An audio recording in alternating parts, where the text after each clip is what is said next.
Welcome to the Fantasy Fangirls podcast, where two sisters dive deep into beloved fantasy lore, characters, themes, theories, and more. I'm Lexi, older sister and fantasy lore nerd. And I'm Nicole, younger sister and romantic at heart. And today is the day we begin our journey deep diving the Fae and Alchemy series with episode 1 of Quicksilver by Callie Hart, where we are covering chapters 1 through 7. I'm so excited! But before we get started, in case you did not listen to our intro episode, which, by the way, we do highly recommend you take a listen to, we have a very important spoiler warning for you. Every episode, including this episode 1, has spoilers for all of Quicksilver. Yes, even the ending and all of the bonus chapters. The theories in this book are chef's kiss. So one more time, we will discuss spoilers. So if you have not read the last chapter of Quicksilver, if you want to read the bonus chapters before we dive deep into them,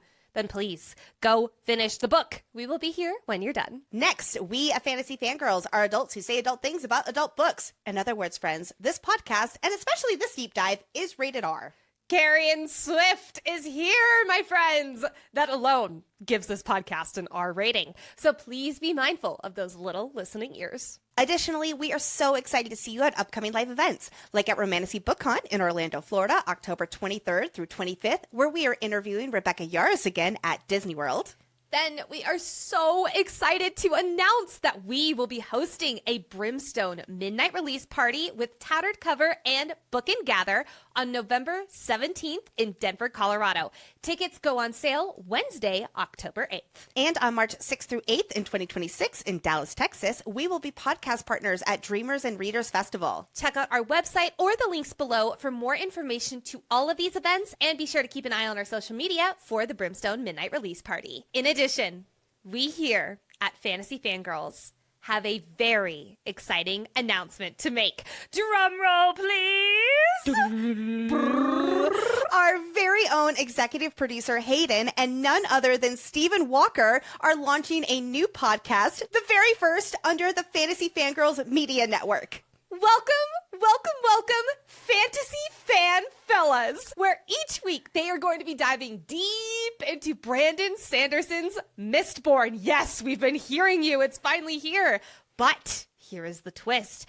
As many of you know, Hayden is absolutely feral for all things Sanderson and has already read the Mistborn series. But Stephen has not. So every week, listeners will tune in as Hayden takes Stephen through his first time reading Mistborn. Yes, it is going to be chaos and educational at the same time, and it is going to be so much fun. That means each episode only has spoilers for the chapters up to what's being discussed that week. There will be character breakdowns, magic explainers, that's so needed for Brandon Sanderson, and even some wacky predictions provided by Steven for what's coming up next. Be sure to follow the Fantasy Fan Fellas on social media at Fantasy Fan Fellas on Instagram and TikTok for all the news on the upcoming show. First episodes, yes, plural, air Wednesday, November 5th.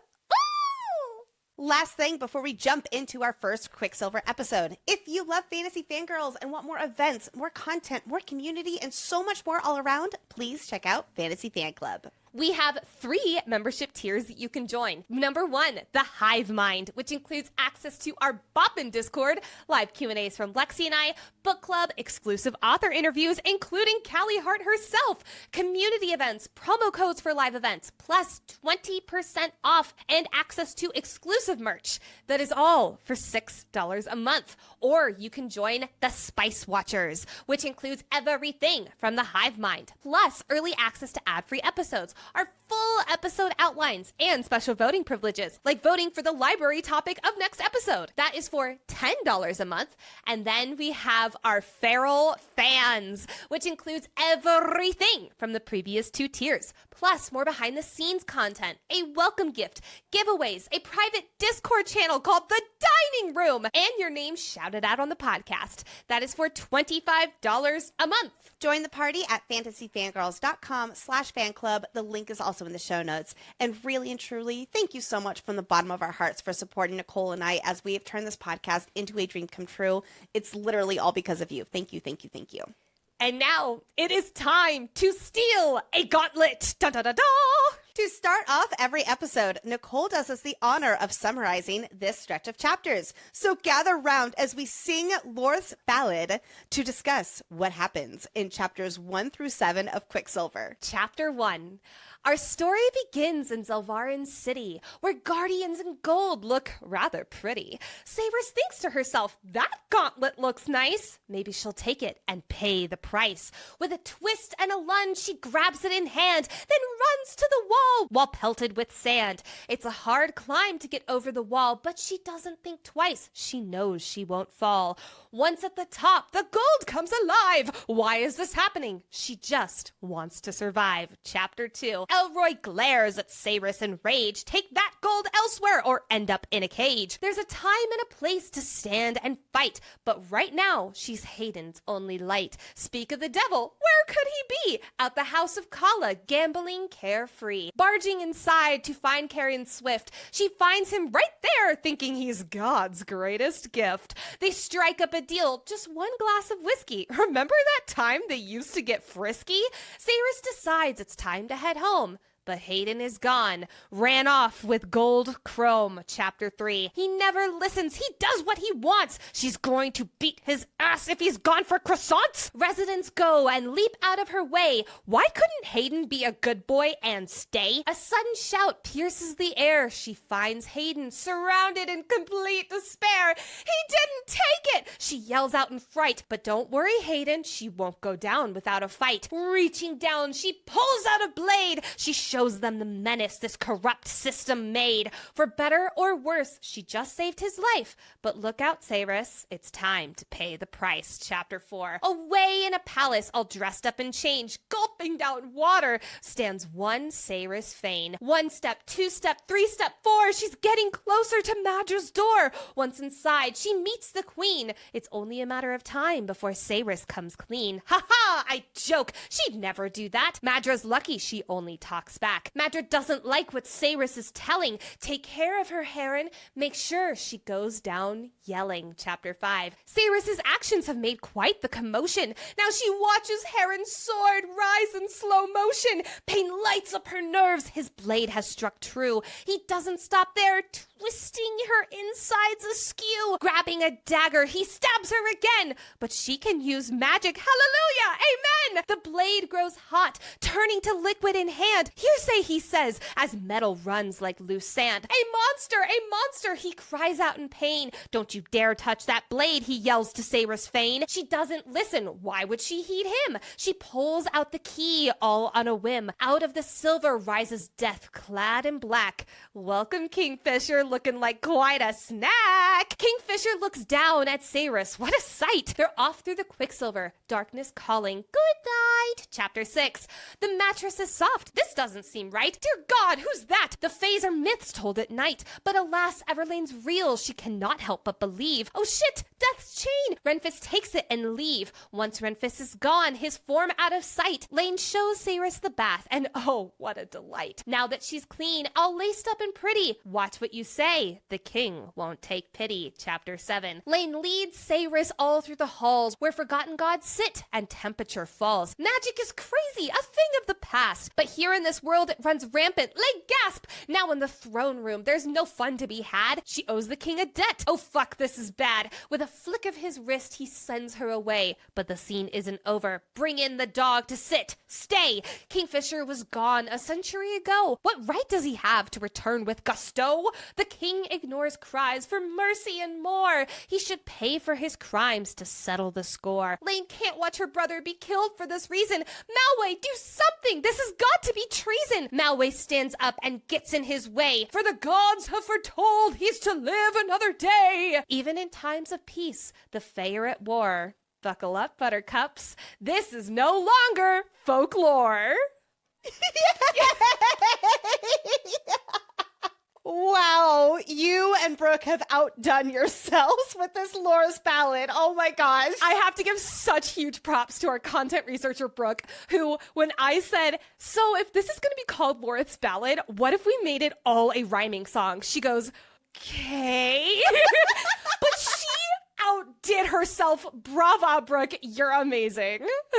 All right, friends, it is time to don our pendants and step through the Quicksilver to discuss key insights, character analysis, lore, foreshadowing, theories, and so much more. Whenever we begin a new book, we like to pay attention to the dedication, and Quicksilver is absolutely no different. So Quicksilver's dedication reads, quote, "For those who live their nightmares so that others may have their dreams." Whew! Talk about a loaded dedication. On a reread, we may automatically think of Kingfisher, who endured a nightmare for more than a century, so those he loved would not meet a similar fate, and how he's trying to save these people to find their peace. But we can also think of Cerys and Zelvarin, who did her best while living a nightmare so that her brother could have a better life. That's what this dedication comes down to, the idea of sacrifice, protection, and empathy for the overlooked, where dreams serve as inspiration. It's a reminder to us readers that sacrifice opens a greater hope, whatever that may look like. I absolutely agree that this is specifically talking about Kingfisher and Cerys too, definitely. Later in the books, we know that Kingfisher also has a tattoo that translates to sacrifice, and it's the biggest tattoo on him, and as he points out, that's not an accident. A big theme in this book is sacrifice, and when does sacrifice help others around you, and when does it make you a martyr or hurt them? And that's a line Kingfisher walks like a little tightrope, but in his mind, it is always for the greater good. Now, what's interesting is that in addition to this dedication, we also get I'm going to call it a warning, but not like a trigger warning, like a warning on the paper. It says, quote, "Never forget, monsters thrive best in the dark. Commit all you read here to memory. Prepare for war." I love how this note will come back into the story when Karrion explains that a Fae book he grew up with has this message written on the first page, and that this means that if these Fae ever show up again, it will be a very dire situation. So while we'll discuss that at length when we get to that part of the deep dive, for this message to also be on the first page of our story here with Quicksilver, it's giving us the same warning. Educate yourself and prepare for the worst. Prepare for war. I just love how meta it is. So good. So let's break this down real quick. Monsters thrive best in the dark feels very double meaning, at least in my opinion. Yes, there's vampires and the Sanesrathian army, but it's also feeling like it's hitting on how certain monsters in Kingfisher's past, he's not able to discuss with others without literally almost choking to death because of magical binds. So it's like most of our main characters believe in this inner monsters must be kept in the dark, whether it's by magical ties or feeling like sharing those demons is a weakness. Cerys is definitely another one of those, which is why when she does share the story about her mother with Kingfisher when he's having an episode, it is a really big deal for her. Next, I love this. Commit all you read here to memory. All I have to say is, Callie Hart, challenge accepted. If you do not know, this book is laden with Easter eggs. Like, literally, that line right there tells you, yes, it is. It's so good. And yes, prepare for war. Yep. I feel like the war on the page for us as readers, it is just getting started. We will see the war that has plagued this land play out, the Sanesrathian army over the Darn, all that kind of stuff. But there's this war with Madra, Bellacon, and probably others, maybe Malcolm if he's still alive, that is just getting started. We're going to put a pin in that and talk about that way later in this deep dive. Now, as we shift to the opening of this book, we are introduced to the geographic region of Zelvarin and, most importantly, our FMC, Cerys Fane. Cerys Fane is a 24-year-old and has the uncommon physical traits of black hair and blue eyes, and she, as well as her brother, are tall. We're going to keep a close eye on how her physical appearance may be foreshadowing for her lineage. Cerys works in a forge and is quite the accomplished thief who is known for being a troublemaker and lives in the impoverished third ward of Zelvarin. Here, water is scarce. It is always daylight with two suns, and these desert lands are ruled by the ruthless Undying Queen. Cerys grew up in the third ward with her mother Iris and younger brother Hayden. Her mother used to call Cerys her ice storm, even though none of them have ever seen snow. Cerys is distant, cold, and sharp. That's why she's called the ice storm. When Cerys was 2 years old, her father died when a sand dune came down on the trader's post that he was inside of. At that time, her mother was pregnant with Hayden, but after their family lost his income, their mother became a prostitute to support the family. Most of her clients were guardians, the queen's well-trained soldiers. Eventually, 6 years ago from where our story begins, when Cerys was 18 years old, her mother was sadly killed by one of her past clients she refused service to. Ceres's childhood was marked by poverty and struggle, both before her mother's death, but especially after. Before her death, Iris was involved in smuggling weapons for the rebels, and it's these rebels that taught Ceres important survival skills, like how to climb, steal, wield a weapon, and fight. These rebels also taught Ceres where and how to access underground water reserves, which has been invaluable for her and her loved ones because the ward's water rations are not enough to actually live. Ceres began working in a forge at the age of 10 years old and under the mentorship of Elroy. Right after her mother's death, the third ward was quarantined, said to be stricken with a plague. But we'll explore the truth of that soon enough. This is actually Madra tightening her grip on the ward. I wonder even because the Guardians found a few weapons on her mother. Without their mother, Ceres took on the responsibility of caring for her younger brother, who is 3.5 years younger than her, now 20 years old. With no place to call home, these two siblings hop from place to place, hiding out until they get caught and are forced to move on to the next place. Always just doing their best to survive another day in these terrible living conditions, with no belongings except the clothes on their back. With Ceres's backstory, it is not exactly surprising that she is going to be a complex and very jaded FMC that we deep dive. She's been in this survival mode her entire life, which has led her to trusting no one under any circumstances except Hayden and Elroy. And even with them, she has no problem thinking maybe not the best of them like she does with other people. She's had to think the worst in everyone in order to survive, because she knows in Selvarin, everyone is just trying to survive and will throw others under the bus in order to stay alive. She refuses to be someone that others turn on. So if she thinks the worst in them, she can thus protect herself. But just because she thinks the worst in everyone, a theme we will see and point out again and again in this book, that does not mean that she's not quippy. She does not give a shit about talking back to people, even when it comes to the Guardians, who are very easily able to kill her. She's cocky. She has fun outriding Guardians, and to be honest, she's kind of right to have an ego. She's spent her whole life sneaking around the system, stealing water out of other wards or underground, learning how to fight, making illegal weapons, and she's not doing great for herself, but she's doing better than others in this ward. I love this little personality tidbit that she gets mouthy when she gets nervous. This is great show don't tell for us readers to keep an eye out as we go throughout the story. When she gets mouthy, we will know and note that Ceres is a little unnerved. In these first few chapters, we get the sense that Ceres is a big fish in a small pond here in the third ward of Selvarin. She's well known for her fighting skills, thievery, cheating, and don't take no shit attitude. And she certainly knows it. As we get to know who Ceres is and how she fits into this life in Selvarin, her POV has swagger and cockiness. She knows that she's the best and she has no problem saying it. Yes, it's always survival mode, and she's about as good as one can be given her abysmal circumstances. She has fought the odds and stands a little taller with her chin held high, knowing that she's got a reputation and she is not afraid to flaunt it.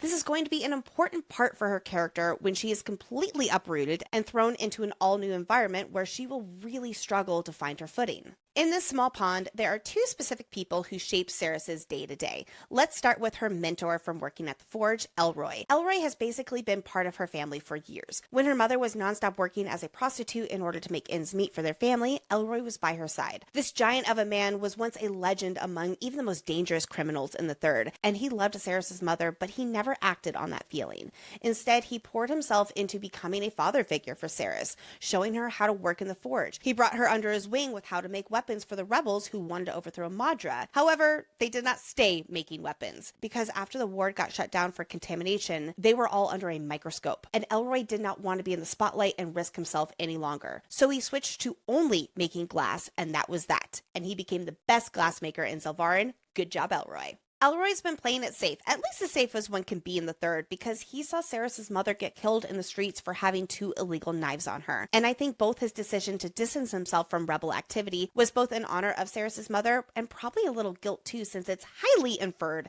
that the weapons she had were from Elroy, and he really wants to keep Ceres and Hayden safe in a way that their mother was not able to. But that did not mean that he can be open about his connection to Ceres. She has to sneak in and out of his forge so that it does not call attention to the fact that Cerys's mom most likely, and definitely did, get the weapons from Elroy. I do want to point out that in this first book of the series, we don't learn much more about these rebels in Sylvarin. They're very much in the background, and all we know is that they are fighting to overthrow Madra, but we don't know any more progress or true happenings beyond that little bit of insight. We do know that in the first chapter, Cerys is late to a meeting with one Jared Wade, who we know nothing about. So what do you want to bet that Jared is a rebel and she was late to a meeting with them, and there's a whole backstory we don't know about that connection? I just assumed that it was for water because she was trying to broker that deal for water and things like that, I thought. Maybe, but is it water for her from rebels? I don't think that Cerys is more involved with the rebels than we see on the page. Really? Yeah. Oh, I disagree with that, but that's a future bet for us to make. Okay. Wait, are we actually, hold on, this actually might work. Are we making a bet on the first episode 30 minutes in? I guess, like, why do you think that she's, when we say, like, super involved with the rebels, like, I don't think that she is part of the rebel cause. Like, she is very much of a loner in that sense and, like, kind of taking care of her family. Yes, she does thieving and all of that kind of stuff, so she helps the rebels for sure. She has, I'll say, like, good relations with them, but I don't think that she is part of the rebel group herself, like, where she is purposefully part of their mission to overthrow Madra. She's kind of would like to do that on her own. You and I have very different definitions of involved with the rebels, because I agree with you entirely on that acts, on her actions as Cerys's part, but I count that as involved with the rebels. Now, something that does wildly irk Cerys is Elroy has started playing it wildly safe, despite being this legend of a rebellious man. She knows that playing it safe basically means, in her opinion, giving up and dying as part of the system that the Third has become. But that frustration does not outshine the familial love she holds for Elroy, which I think is very sweet. And then there is Hayden, Cerys's little brother, who she is very protective of, and everything she does for survival is for her brother. He might be 20 years old, but his older sister is still his caretaker. While they've had a difficult life growing up, Hayden still has this innocence to him that has long been robbed of Cerys. Cerys may say that he has to fight reality at some point, but I don't think she actually believes that because she is so overprotective of him and does her best to shelter her brother. Hayden is an immature troublemaker, though. Sorry, little bro, I'm not going to mince words. After their mother died when he was 14 years old, he rebelled in his own way and started gambling and getting himself into sticky situations that his sister would have to save him from. Hayden is known for cheating, being rash, having a lack of common sense, and, well, overall, Hayden's a bit of a reckless, childish idiot. Also, I really do apologize to our executive producer, Hayden, who is having to edit this at this moment. We love you, Hayden. We apologize. As much as I appreciate and sympathize with Cerys for wanting to support her brother and that sense of protection that never goes away after the childhood they had, I will go ahead and say that Cerys is also an enabler for her adult brother. Oh, yeah. Yeah.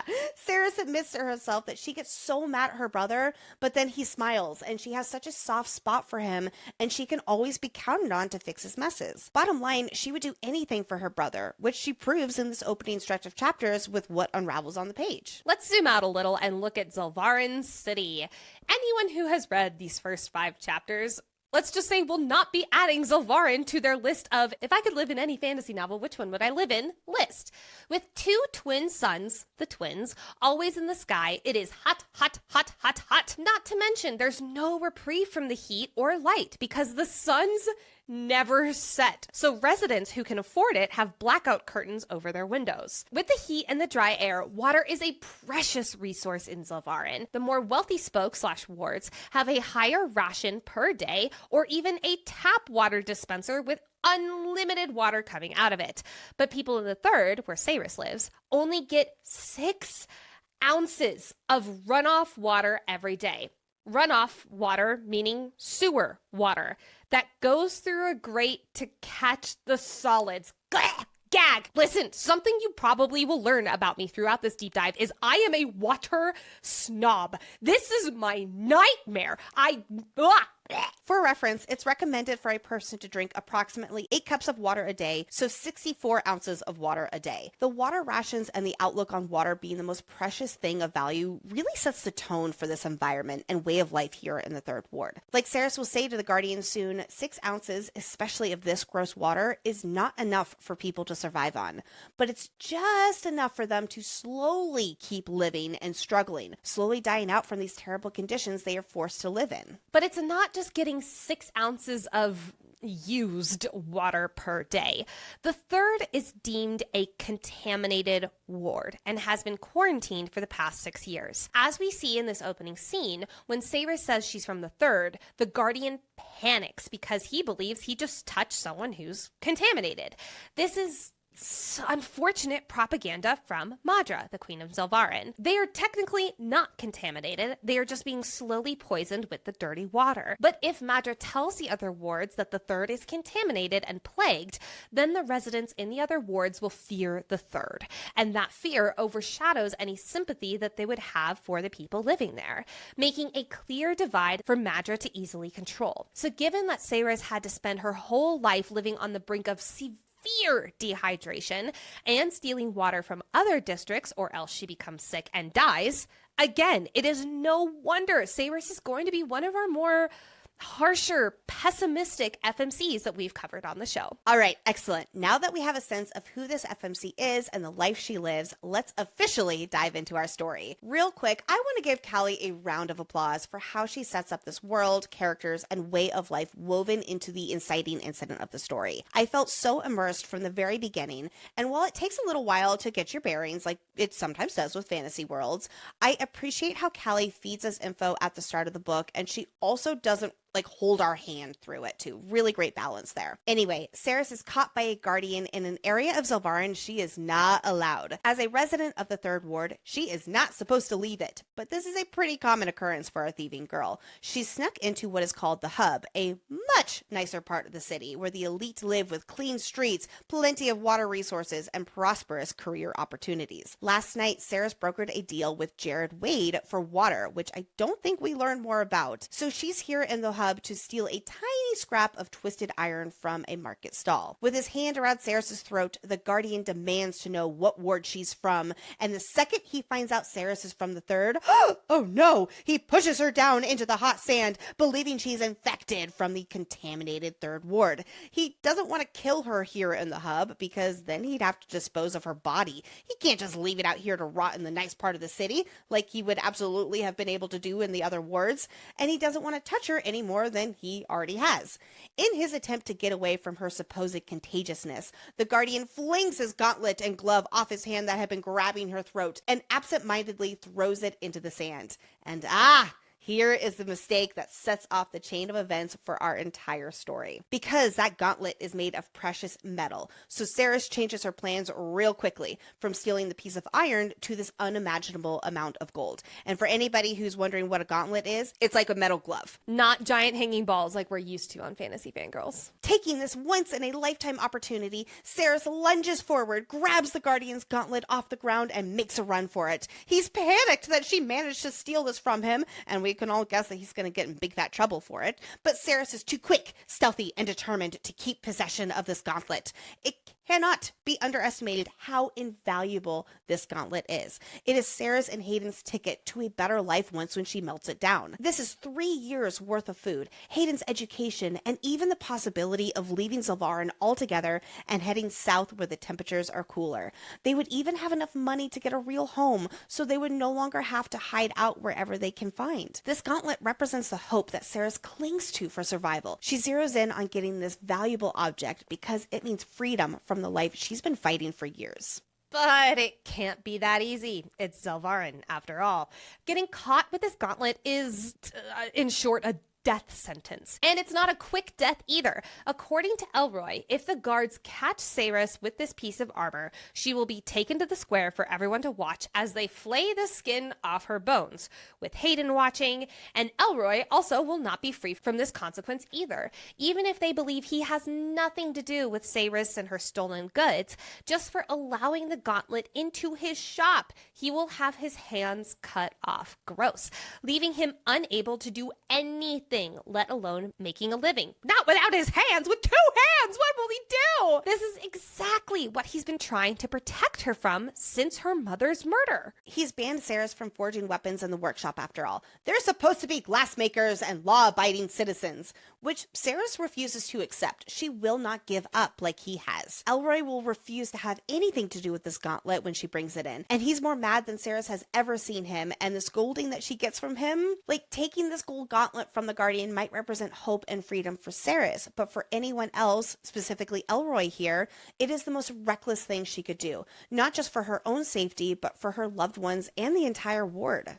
Right now, though, as Ceres is climbing up the spoke, aka a 50-meter or 164-foot tall wall, in order to get to her ward, she's not thinking about those consequences. She's a blacksmith. She needs to melt it down and make it into something new ASAP so no one knows where it came from, and then she'll be smooth sailing. One thing does seem to be going right. She climbs the spoke wall successfully. Huzzah! But not without some rather interesting things happening. Buckle up, buttercups, because there's actually 2 interesting things happening. First, there's this moment when she's about mid-climb, when she believes that there's no spectators. And then, quote, "Below me, a genteel feminine gasp parted the silence. Guess I did have some spectators after all." Normally, on all my previous reads of this book, this kind of went over my head as an inconsequential, just scene-building line. But having this solo paragraph be dedicated to a specifically genteel feminine gasp that Ceres noticeably does not turn around to look at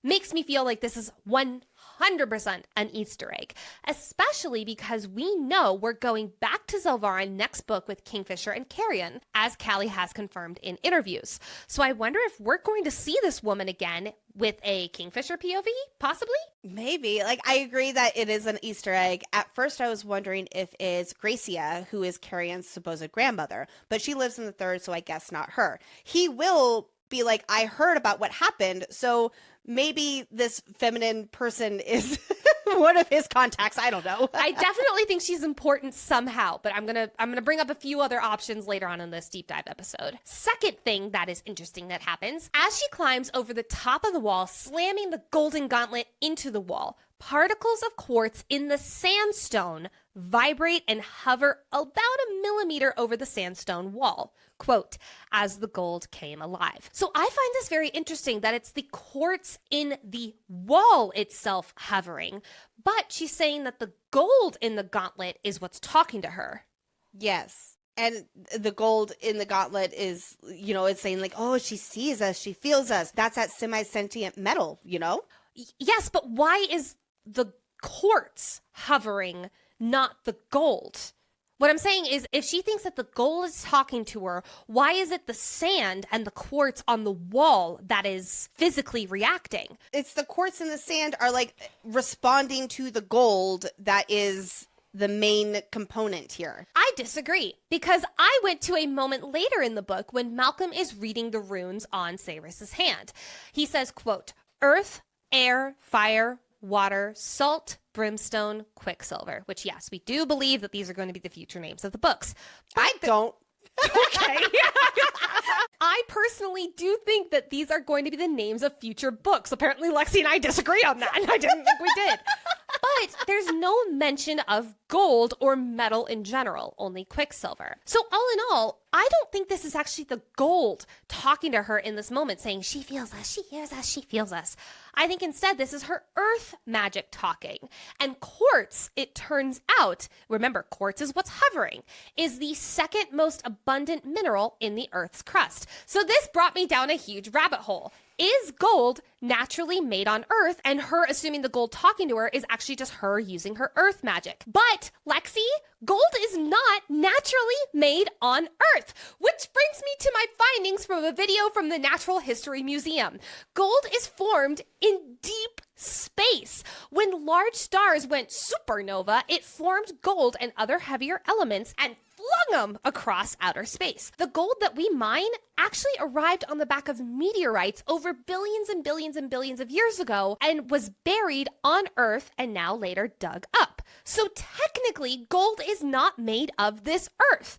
Before you actually me, listener, in our present day, can we manufacture gold? Yes, we can. But I have a feeling that they're not doing that in Zelvarin. Also, that's not earth made then. So based off of this alone, I do not think it's actually the gold gauntlet talking to her. Instead, I think it's her using her earth magic on the sandstone wall that she's climbing. That is what's talking to her, saying she feels us, she hears us, she feels it, da, da, da. Now, there is a huge hole in this theory, because this does bring me to a different question. Saris later says, quote, sometimes objects shook around me.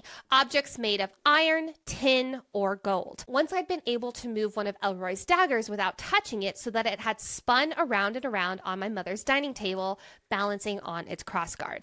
This is a head scratcher because technically Malcolm does not list any of these elements. Gold and iron both arrived on those supernova explosions billions of years ago, aka they are not made of this earth. Tin, however, one of the 3 elements she does list, is formed in the Earth's crust. I want to point out that if the usual Earth geology, it might not be applying in this fantasy universe. No, but that's what I'm saying, is that this is it's an Easter egg of her using Earth magic in this moment. That's what's making the quartz stand up, because quartz is made here on this Earth. It's like one of the second most abundant minerals we have. So I'm saying it's not the gold gauntlet that's talking to her. It's actually the quartz in the sandstone. I'm going to need to deep dive more of this book and fully understand alchemy and all of these powers, because I do not even know how to comment on that except for the fact that I think that it was definitely the gold gauntlet talking to her. I don't know if I'm following you. I'm going to take this to the Discord chat for this episode, and we're going to see what they say. Please do. Please do. Okay, we know that Saris is an alchemist who can transmute metals, alter the state of compounds, and transform them into precious metals like gold and silver. So I just understand Saris to basically be using her magic here as the gold activates. When does she make something into gold? She's not Jesus. I I am quoting what we learned from the library. I am using actual lore that we get in this book. That's what I'm doing. Most importantly here, we get insight into this strange connection Saris has with metals. She can move metal, and even Elroy knows she has some magic to her. He's determined for her to keep it hidden, because a trace of magic would be a death sentence, as the Guardians and Madra are always sniffing out for anyone with magic. But Saris is in denial. She even considers magic users to be mythical, and she talks up what she can do about moving metals and daggers and things like that, just to be parlor tricks. This was a theme in our last deep dive too, this sense of denial of one's abilities, because to admit that they are true means to be vulnerable as someone who is basically illegal to exist. Back to the situation at hand. The gauntlet is tucked away in Saris's satchel. She is going to need to melt it down and essentially destroy the evidence as soon as possible, because the Guardians are going to come searching for this gauntlet, and it is going to cause problems. But since Elroy refused and demanded she get it out of his forge, next step is to find her brother, and then she'll figure it out from there. Which brings us to a tavern called the House of Kala, where yes, Hayden is out front after getting kicked out for fighting. Who was he fighting with, you ask? Mr. Karrion Swift, one of the internet's most beloved characters. Welcome to the Deep Dive, Karrion. Karrion Swift is the most notorious smuggler, gambler, and cheat in Zelvarin, and he is not someone you want to mess with. He's handsome, tall, and has vibrant auburn hair. He is impeccably dressed, even here in the dungy Third Ward. He's very flirtatious, and to put it simply, he brings a lot of comic relief to the story. But beneath his lighthearted nature, Karrion is clever and resourceful. He has a hell of a lot of common sense. Hayden? You hear that? He has more than you.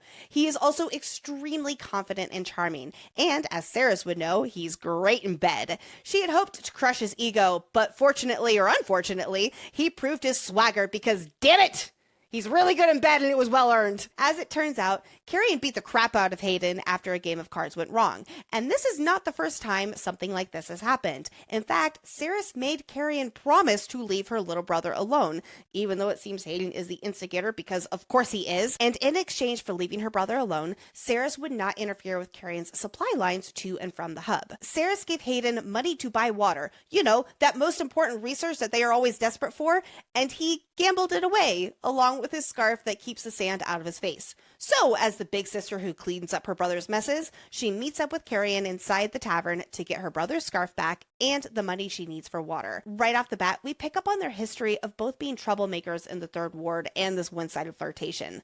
But very importantly, Cerys did not trust to be in Karrion's presence with something as valuable as the gauntlet. So she gave her satchel with the gauntlet inside to Hayden and told him she'd be back outside to get him in 10 minutes. Now, because we've all finished this book, we know there is a lot more to Karrion than meets the eye. He is actually 1,095-ish years old and heir to the Fae throne of Aelia. His real name is Karrion Dianthus, firstborn son to Ruick and Amelia Dianthus. Oh my goodness. Okay, so this is episode 1, which means I am going to hold back from going into exactly what the Dianthus line means because it deserves its own spotlight.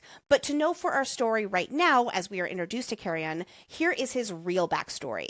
Kingfisher's father brought baby Karrion to Zelvarin through the Quicksilver to save him from the wrath of Bellacon. Karrion was glamoured, so he would not stand out as a Fae, hence Karrion's human-looking appearance. Though I love the little details of him, being like a foot taller than anyone else and how handsome he is, on a reread, the foreshadowing that he's actually Fae in disguise is literally right there. No wonder he's the best Lay Cerys has ever had. He's had many centuries to practice. The plan was for Karrion to stay in Zelvarin until the time was right. But he got trapped here when Madra closed the gates between realms. One of Madra's slaves took him in when he came out of the Quicksilver. She escaped the palace and raised him as her own, and that's how it went for generations.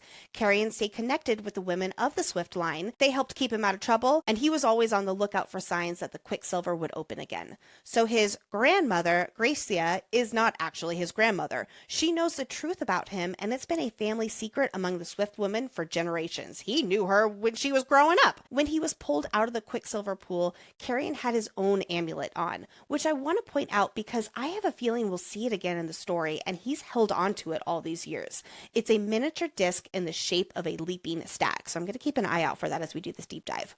He has essentially been trapped in Zelvarin for more than 1,000 years, primarily living in the Third and building his own smuggling empire. A pretty simple life, all things considered, as he stays under the radar of Madra. So with this Karrion meeting, not only do we get a lot of insight into who he is, the best, that's who, but also there's this element of him watching out for her and Hayden, because he's heard a rumor that a raven-haired rebel from the Third stole a gauntlet. Who would do such a thing? Of course, if someone were to do that, she should put it back unless she wants to get caught and killed and bring a bunch of bad shit to the Third.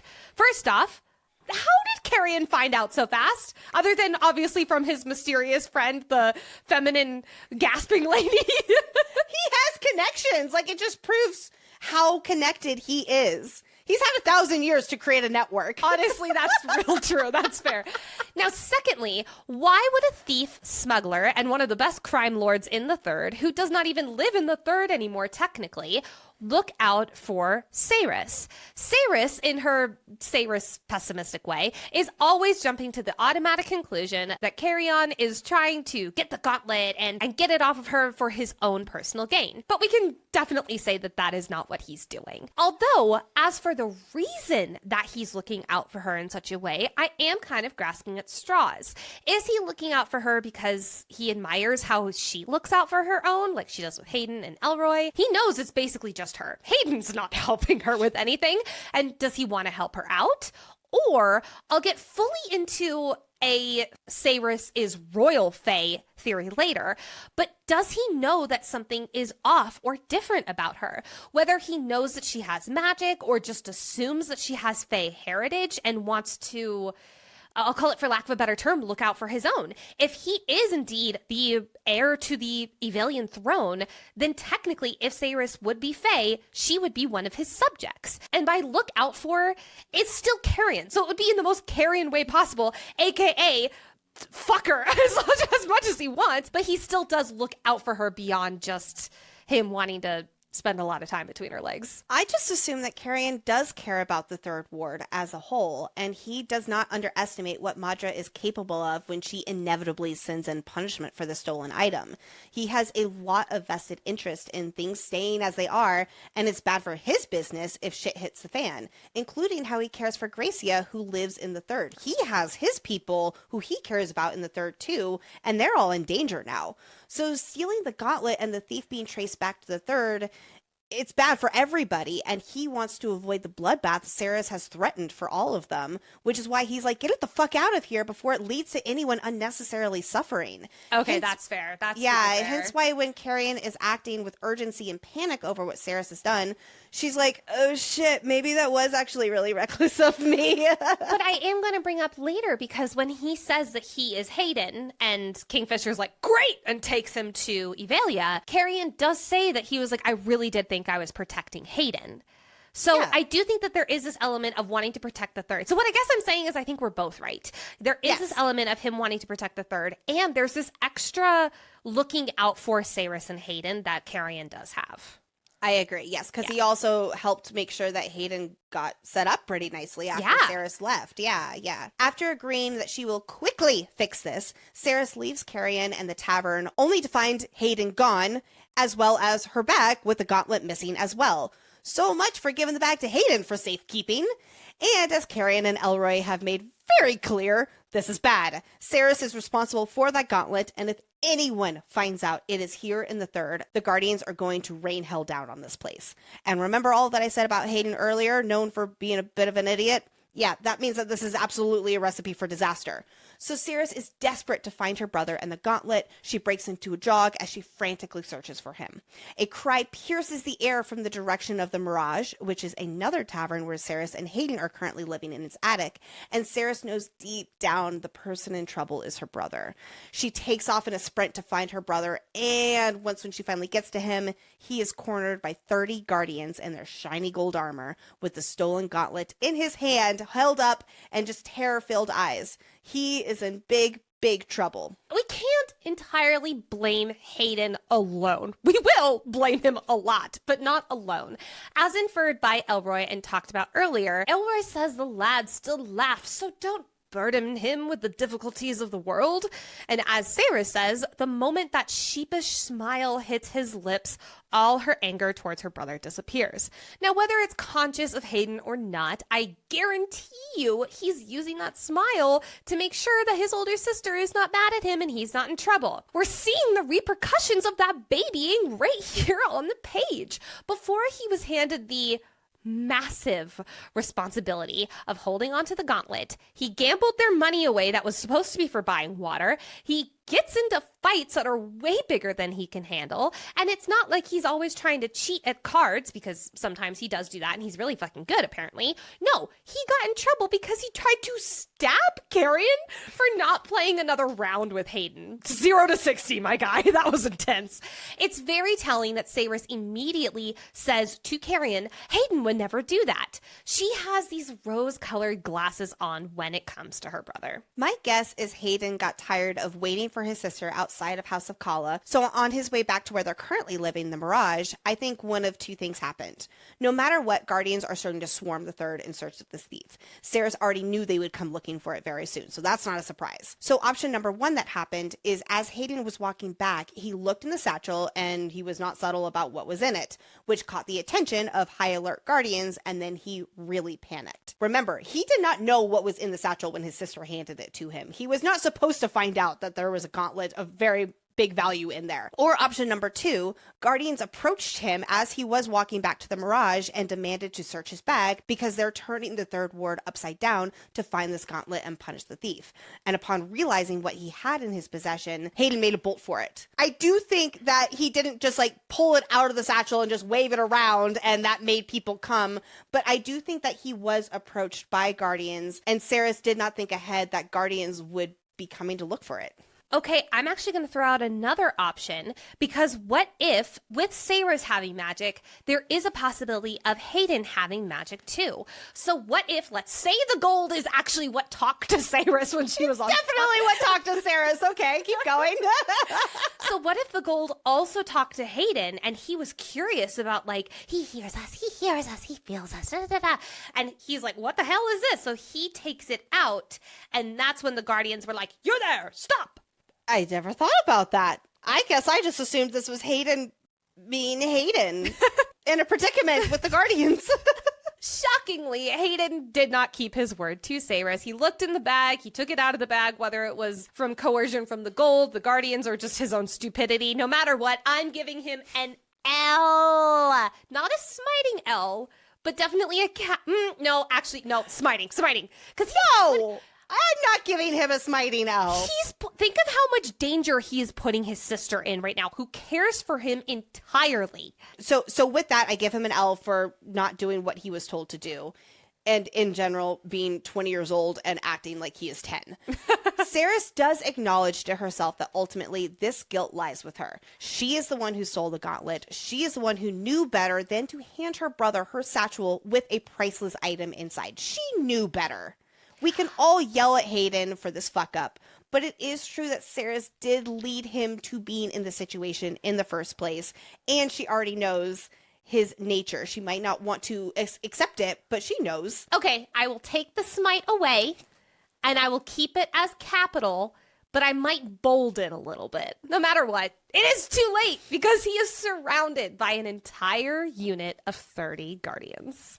Dun, dun, dun. What does any older, overprotective, and guilt-ridden sister do to get her brother out of the biggest pickle imaginable? A pickle of considerable length and not in the fun kind way? She interrupts the scene and admits to stealing the gauntlet. If they want to arrest the thief, it's her, not her brother. No way is Saris going to let Hayden take the fall for her decision to take this precious metal, even though he tries to take the blame, recognizing what this means for Saris. Yes, he's very mature, but Hayden does love his sister and he wants to protect her too. But our FMC is not willing to be restrained without a fight. It goes against her instinct. She has been oppressed all her life. She has been fighting for survival against all the odds. So she pulls a weapon on these 30 Guardians. And if just possessing a weapon was a death sentence, like what happened to her mother, threatening Guardians with one means that you're just not getting out of this alive. But Saris, she's been trained by rebels. She's able to move more quickly than these Guardians in their armor, and she's able to catch them by surprise with her fighting skills. Because remember, nobody else is supposed to be able to wield a weapon here. Next thing we know, she has killed 2 Guardians and sliced off another's hand. Holy shit! First off, that is damn impressive up against these Guardians who are supposed to be the best of the best. And Saris is letting out her rage at these people who think they're better than her and her loved ones. She is officially boiled over. All her anger at the system, all her pain from loved ones' deaths is unleashing, and there is no stopping it. Like she'll say later to Heron, Madra has turned her and her people into weapons because they are being pushed to the limit in unbearable conditions. That's where they find their strength to rise up and fight back harder. In her own small way, this is Saris doing that. She's saying, fuck all of you, and she's going for it. But just because she kills a few of these guards does not mean that she's out of the woods. The captain, who we will later learn is Heron, and do we have a lot to say about him, he decides to let her brother go, realizing that yes, Saris is indeed the culprit they're looking for. And with her brother at least safe from this, Saris accepts her fate. So, to the palace we go! Not in the way that Saris had hoped her whole life. As a young girl, the dreams started off as hoping to get plucked out of poverty and chosen to be a lady's maid, then morphed into a sneaky spy mode where she would be able to kill the queen. I love that little tidbit of innocence from Saris with her daydreams of getting noticed in bigger ways and how life can change. And then as life has hardened, her daydreams turn more violent and cold in line with the person she has become. Now as she heads to her inevitable death, I gotta give it to Saris. She's keeping her shit together knowing these are her final hours, and just for how nervous she is. She recognizes there is no getting out of this after what she did. And if this is her sacrifice to keep her brother alive, then so be it.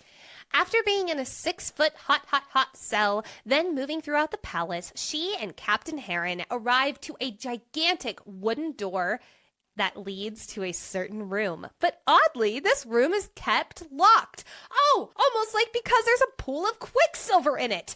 Because yes, this place is called the Hall of Mirrors, Or at least it used to be called the Hall of Mirrors. Story time, everybody!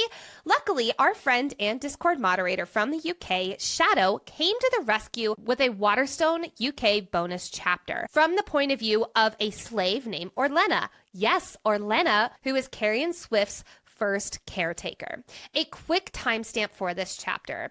This bonus chapter that I'm so sorry I have searched the internet high and low for, but we cannot find a link. The moment we do, we will put it in the show notes. This is the night of Madra's coronation, when Orlena, Karrion Swift's caregiver and slave to Madra's palace, goes into the Hall of Mirrors. And in that scene, mirrors coat every single wall, disorienting Orlena to be in it. But when Madra plunges the sword into the pool of Quicksilver, because yes, that does happen in this chapter, all the mirrors burst and break. Hence why it used to be called the Hall of Mirrors.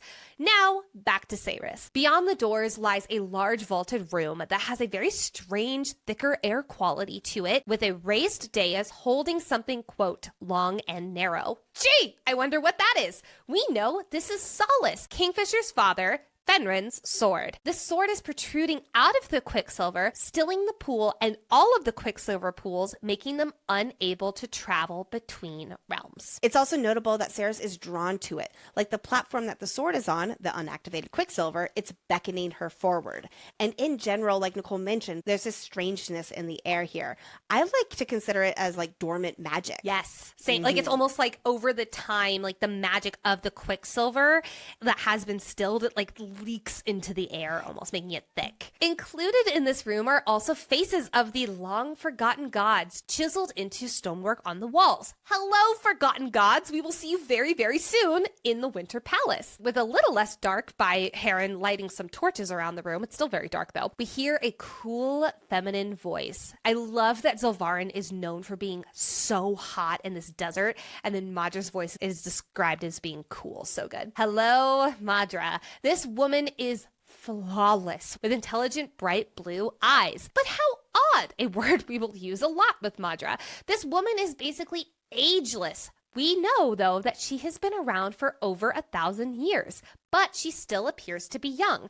So the question is she Fae? Yes, so it's like she is supposed to be human, but obviously has done something to make herself immortal. Her age is confusing to the Fae of Aelia, too. And it's my understanding that her ancestry is human based on context clues we get, especially from that UK bonus chapter. Exactly. So I am leaning towards her being somehow turning herself into this true immortal. I don't think it's quite like Malcolm, because I don't think she's a vampire, but I think she's more than just Fae immortal. Like she is like truly immortal, again, like Malcolm. There is a Fae queen who I'll mention a little bit later. She takes potions and things like that to have a longer life. Yes, exactly. Is that the queen who fucked over her mom, who's yes, just chilling in the ether for yes. a while? Oh, so sad. Madra is evil, evil, evil, evil, but a character I am so hoping we get to learn more about next book. After a little bit of interrogation about how Saris learned how to fight like she did against the Guardians, you know, good enough to be able to kill and maim 3 of them, Madra dials up her interrogation to level 10,000, asking if it was the Fae who found a way through. We know that she means through the Quicksilver. And she wonders if these Fae taught Saris how to fight so that Saris could kill Madra. Whoa, this tells us a lot about this queen. First off, yes, this tells us that Fae exists, but that Madra fears them. At least the ones who aren't, I'll call it Bellacon or Malcolm. We see this fear, though, in how she interacts with Kingfisher at the end of the book when he growls at her, and she's like, he's scary. Madra does say she felt Frisian today, which I think absolutely has to do with Saris and this turn of events. Frisian means a brief moment of physically felt emotions. So Madra, paranoid about the Fae returning to kill her, thinks that the feeling that she felt is related to this trained fighter Saris. But also, in addition to the Fae, her weakness is losing the throne and dying. Like, these are top 3 things to exploit in Madra. Boom. Like, this is how you take someone down. In the UK bonus chapter, Kingfisher's father calls Madra an oath breaker in reference to how she's murdering all the Fae. So we can gather Fae and alchemists used to be welcome here in Zilvarin, but once when she became queen, They were not anymore. And once there were no magic users left in Zelvarin, after thousands used to live in the city, she closed the portals. And as she says, the king would never know it was her who committed treachery against the Fae. Now, I am curious if that king she is referring to is Bellacon or Karrion's father, when she said this over 1,000 years ago. The reason why Madra had Ceres meet her in this old hall of mirrors is because she needed to see for herself that this room where the Quicksilver has been remains untouched. If the Fae were coming into her lands, it would have to be through the Quicksilver, and that would also mean this room would be the only way. As long as the sword remains in the Quicksilver here, as it does right now upon entering the room, there is no real external threat to the queen. One of the many issues with this unhinged queen is that when Ceres doesn't confess to what Madra believes is the truth, aka Ceres does not confirm that the Fae taught Ceres how to fight and got through her lands and they're about to take her throne. Madra waves her hand and says for the Captain Heron to end Ceres, but not only kill her, kill every person in the third. That's 100,000 people. Fuck you, Madra. Even though this is technically a false command. But I wonder, did she change her mind or did she forget? And I'm kind of leaning towards forget, actually. And that is a show don't tell for us as to how little these people mean to her. You know, in case putting them all to death wasn't enough to confirm that for you. That's so interesting because I don't think she forgot for a moment. And she's been working behind the scenes, and we'll find out in book 2 when we get to Zelvarin what she has actually been up to. Like, maybe it has been building up her army or trying to sniff out rebels or something along those lines. Do we want to make a bet? Okay, so this would be the bet, is that essentially there were no consequences of after what happened with Ceres. Okay, so here's the bet. There were no consequences in the third after Ceres left. Lexi says no, there were consequences. And I say that it has been business as usual for both the third and Madra. After Queen Madra leaves, Heron shows no emotion, and he has glassy eyes as he draws his blade against Ceres. We're going to get back to that in a moment. Ceres defends herself by saying that stealing is the only option for those living in the third. It's either that or death. With a quick, "I'm sorry." What a polite executioner. Heron pushes Ceres hard to the ground, her head smashing against the stone. Raising his sword, Heron brings it down into Ceres' stomach, and with 2 hands, he twists the blade, leaving it deep in Ceres' belly while she screams in agony. Damn it, she's singing sweet music to Madra. But sadly, Heron doesn't end there, and he stabs her with an engraved dagger. During this torture, Heron tells Ceres it's okay, she's lucky, since she'll have a faster death than the others in her ward, who will be burned or choked to death instead. As he goes for another stab, the dagger suddenly stops an inch from her shoulder. What? Even using both hands to push downward, the dagger won't move. It just won't touch Ceres. Something inside Ceres rises up and claims Heron's knife for itself. This thing, this stillness within her, reaches out and grabs the weapon. It's like an invisible third hand. The dagger glows white hot. The metal screeches. And there's a voice inside Ceres commanding her to unmake the dagger. Sure enough, the knife liquefies in Heron's hand, and the silver runs down his fingers like water. Then the silver pools and diverges as if alive and seeking him. Before we talk about the emergence of a certain someone, we have got to talk about this captain. Because something's fishy. Besides knowing what we know about Heron, coming back at the end of this book when he was supposed to be dead, we also know from the UK bonus chapter that Heron was the captain of Madra's newly formed Queen's Guard more than 1,000 years ago. That's right, we have confirmation that Heron is more than 1,000 years old. This is odd, given how later in the book, Bellacon will call Heron human.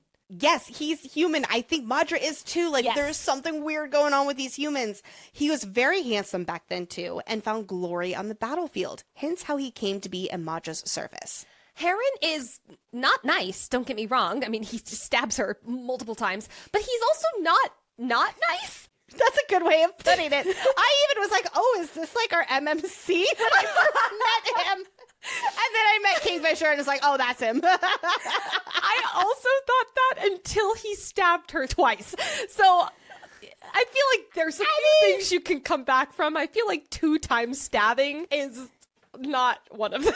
It is a dark romance. It is a darker romance. I mean, I don't know. I've heard of weirder things. Lexi, I'm concerned for you.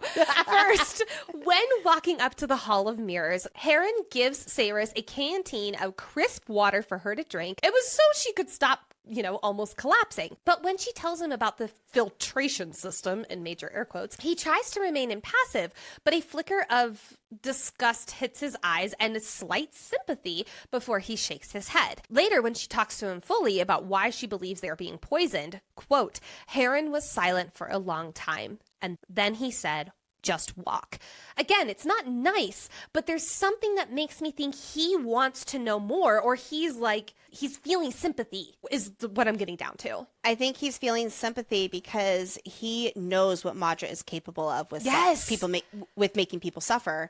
And it's like he's just recognizing we're all at her mercy kind of thing. Yeah. When I first read this, I figured it was like a crack in his certainty of the Queen's propaganda with the water rations. She has turned an essential resource into a major divide between the people of her city, turning them against one another and judging one another and hating one another because of what some people have and what others don't. But knowing that Heron is also more than 1,000 years old, and there is clearly some kind of spell or something on him, this makes me wonder if it is more of his true nature, really cracking through and peeking out. Like he's able to cling to a tiny bit of his humanity through the cracks. Yes, exactly. And then that sympathy or sympathy adjacent humanity, it vanishes the moment Madra arrives, and it was replaced with nothing, like this numbness about him. Literally, his expression is described as blank, and Saris even thinks about how the Haran she was with earlier was a different version than the one that she's seeing here in front of his queen. This version of Haran is meek and diminished and afraid. Exactly. So I am 1,000% in the camp that Madra breeds guardians somehow. And by doing so, they somehow are brainwashed and are programmed to do her bidding with that numbness. We know that the guardians go through a grueling 18-month program. And by the time they graduate, they can withstand unimaginable amounts of pain. Like they feel like robots, for lack of a better term, just like, in a fantasy setting. That feels like breeding to me. Okay, so when you say breeding, what exactly do you mean? Because I do think there is truth to most recruits coming from good families in the hub, and Saris thinks of Haran as Madra's creature, and that seems like an accurate description. And I also think he might be one of the only ones who is under her spell like that. Oh, I will bring up something later that makes me think everyone under Madra's service has this element of brainwashing, but I'll get to that in a moment. When I say breeding, I don't mean like breeding like cattle or something like that. I'm more saying like she has them go through this program and then they are made immortal, like meaning they can't die by natural causes. But I'm realizing this as I'm saying this in real time. Saris did kill 2 of them. So maybe it is only the higher ups, maybe it is only Heron, but then there's something I'm going to bring up later that makes me think that's not true. I don't know. I think that Madra has like her OG guard still in command and, like you're saying, brainwashed, absolutely, and he's not able to die. And she's made him in particular like this so that she has someone that she can wholeheartedly control to do her bidding, spread propaganda, and keep things just the way that she likes. So I do think that if there were too many people, then that would be too many people who could know her secret or something. But I do agree with you on the brainwashing, and we say that brainwashing in more of like a very magical way, but something to that effect with her people. Yes. Like maybe there's something in the water, or there's some element or something in the air that makes them almost like a cog in the machine. There we go. Like it makes them. I actually have a new theory. Okay. But I'm going to wait for it. Okay, sounds good. As Heron is stabbing Saris, he is basically coaching her through it and then apologizing for it. Again, that humanity is coming through. It's almost like he does not want to be doing this, but he's not in his own control. But I want to highlight this line specifically. Quote, "Death is an open doorway that's meant to be walked through. On the other side of it lies peace. Count yourself lucky that you get to make the journey at all."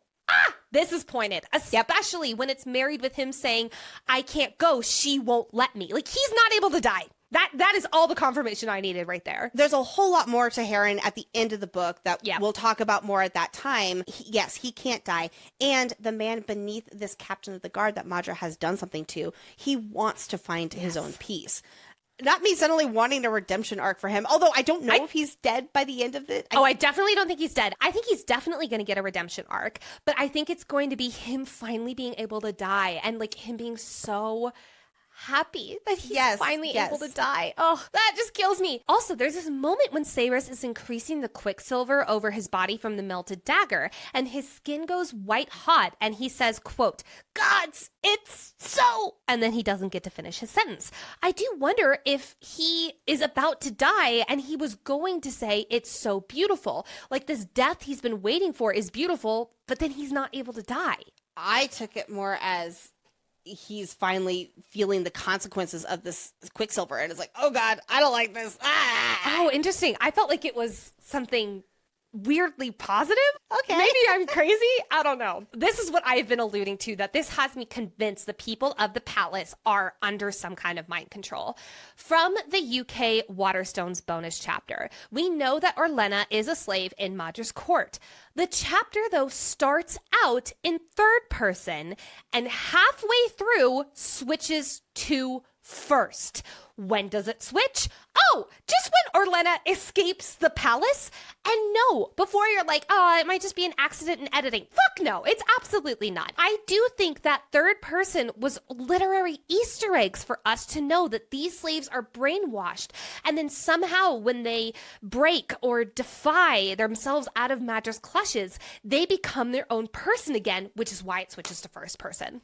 I love that you picked up on that, because at first we were reading it, it was like, what happened here? And it's like, okay, this is obviously for a reason. Let's figure it out. Because it's like, it's not noticeable. Like, I didn't even realize it until I was like, wait a second, we're in first person. What the hell is going on? And I had to go back a page or two before I realized when it switched. So I want to take what you're saying here and add a little bit more to it, and also like weave in my new theory that I'm brewing right now. So when Orlena was 12 years old, all the new slaves, which included her, were forced to be sworn into the king's service next to the Quicksilver pool. The king was Madra's father, so this was some years before her reign began. Orlena had to write her vows of service instead of speak them because she was deaf, and they were all forced to do this right near the Quicksilver. So I wonder if this is something of like a loophole where she wasn't entranced to the same degree that others were because she didn't speak it, she wrote it instead, hence why she had more of a sense of agency in that bonus chapter, even when it is in third person. Yes, because there's this moment when she's going to the Hall of Mirrors that there's something she's saying, like, and again, this is in third person, she should be going back to the Grand Hall. She like should everybody be going else. Like yes, everybody like else. Everybody else, yes. Oh my God, that's so good. So when it comes to Heron, I wonder if he was one of the last people she was able to brainwash, because that was back when the Quicksilver was activated. And then once when it stilled, she did not have that same kind of power to brainwash her servants and things like that. And that has something to do with it. And so Heron is one of her only people that is immortal and all of that kind of stuff, who is like her control pet, who is under that kind of control. And it's unique for him because she has not been able to do it for anyone in the past 1,000 years, because that was a consequence of the Quicksilver stilling. Knowing that she's going to die anyway, Ceres somehow manages to pull herself up on her feet because, damn it, she wants to make Heron die first. She does not want to go out before him. Remember that she still has both Heron's sword in her stomach and a dagger in her shoulder. She looks like a pincushion. She's gonna die here, everybody. He calls her a monster, saying, "You'll end the world with this," and pleads for Ceres to not let the molten metal take him. Ceres couldn't care less about his pleas or if this power she has ends the world. She thinks maybe that's for the best. While that is Ceres' POV, and I understand her reasoning, I am really curious about what Heron means here about how she'll end the world with this. And I assume this that he's referring to is either her activating magic or trying to kill him, because no matter what, it will cause a chain reaction from Madra and others in this universe, and it'll spell doom. I'm not exactly sure there. The liquid silver climbs up Heron's legs, and while she doesn't know how, Ceres knows that the metal is looking for bare skin. Magic! That's how! Seeing the other sword we were talking about earlier embedded in the raised platform, Ceres staggers toward it to use on Heron. She can feel how ancient the sword is before she even touches it, and that it hasn't been touched in centuries. She uses its edge to cut the ties at her wrists. Whew! Okay, that's good. She's no longer bound. Except then the sword in her belly falls out. And yeah, that's not good because it was holding her innards in. A voice whispers to Ceres saying, "Let's be done with it." Grabbing the hilt of the old sword, a bolt of energy shoots up both her arms. Ceres pulls the sword free from the ground. Oh my god, she turned the key and opened the gate, according to Heron. And also very important to note that Ceres is touching this sword when no one alive is supposed to be able to. Also, from Kingfisher's maze bonus chapter, when he holds his sword for the first time, and it's in a place where he has access to magic here in Selvarin, he feels that same sense of energy shoot up. And he's like, oh, it's like coming home. He feels his god sword again. So like King Arthur, she has pulled the sword out of the ground and she turns the blade on Heron, though he is way more concerned with her having just pulled the sword out of the Quicksilver than he is about whatever she's about to do to him with it. Because, yep, the ground is now a pool of spitting silver, and Ceres is slowly sinking into it. But something else occurs. Rising out of the Quicksilver is a tall man with shoulder-length black hair, broad shoulders. His eyes are mismatched, one fully green and the other rimmed with silver. Welcome, welcome, welcome to the podcast, Kingfisher, or death, according to Ceres. She thinks that this is it. This is the end. The most beautiful man she's ever seen has officially come to take her to the land where she's supposed to die. And this man says some very interesting things that we have more insight on from the maze bonus chapter of Kingfisher's POV. Here is where you can read this chapter. If you go to the new hardback edition of Quicksilver, the black and silver edition, there is a bonus chapter at the very end of the book. Or if you go to your ebook, just make sure your ebook is updated and it will be there at the end, entitled Bonus Chapter. This bonus chapter is Kingfisher in the maze with Taladeus, and then he sees the Quicksilver pool coming alive and dives through it, and then meets Ceres officially for the first time. Now let's back up a little. After Ceres pulls the sword out, the pool at the coin section of the maze begins to awaken.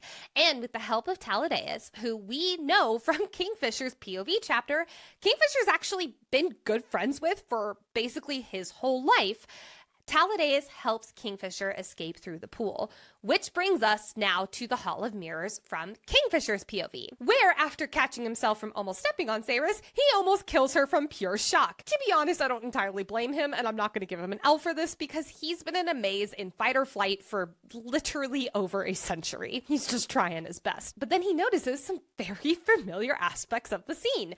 Number one, this girl on the ground is holding Solace, his father's god sword. This is a big deal.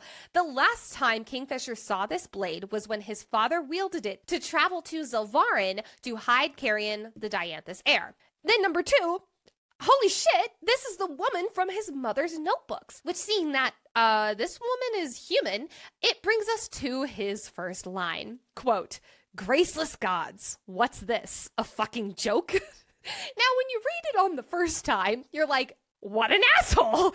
But this is going to be a running theme for Kingfisher. I can't wait the first time. I can't wait for our game next episode that we're introducing, but I'm going to hold off until that episode to say what it is. But once we get the context of his POV, we realize this is actually seeing the woman he knows is about to change his whole fucking world, and she's dying, holding his father's own sword. So he's basically saying, what the fuck, gods? She was supposed to be my everything, and now she's dying. Is this a fucking joke?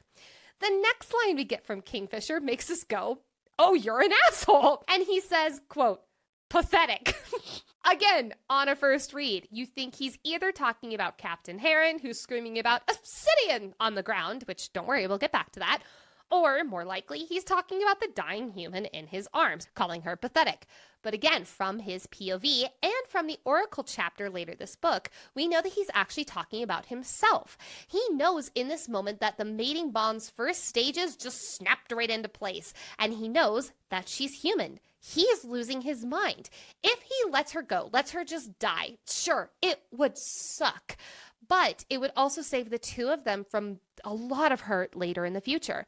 Not to mention, he's also got the prime opportunity right now to go kill Madra, who stilled the Quicksilver and threw everything into havoc. He wants Madra dead, dead, dead, which might be the plot in Brimstone, we'll see. But then Kingfisher looks back to Saris, who is dying, and he makes a decision to save her, believing himself and his heart pathetic. Not only that, but Kingfisher realizes where he needs to take Saris to give her the best chance of survival. He needs to take her to the Winter Palace, where his other enemy, Bellacon, is. So here he is, calling himself pathetic for choosing to trade one prison for another. And he's just like, oh my god, I'm so stupid for doing this, but here we go. Let's rewind again, though. This time from Saris's POV, more like Saris's ears POV, because what is Heron saying? He's saying, quote, obsidian, obsidian, broken everywhere, everywhere, down in the ground, in the passageways, in the walls, they move in the ground. I can't, it won't die, it has to, obsidian. Other than being a sick rap, this is so good. Obsidian, obsidian, everywhere, everywhere, everywhere, down in the ground, in the passageways, to the walls, to the windows, to the walls. Obsidian! Now we know from later in this book that Heron is talking about the maze whose walls are made out of obsidian. Or at least we can assume. But now, as far as we know, Heron has not been to the maze. True. But as of right now, so how would he know? He would not be able to travel to Gilthry since the Quicksilver is stilled. But like I speculated earlier, Bellacon also seems to know about the order to kill the entire ward. And the only people in the room at that time were Saris, Heron, and Madra. And Saris sure as hell didn't tell the king.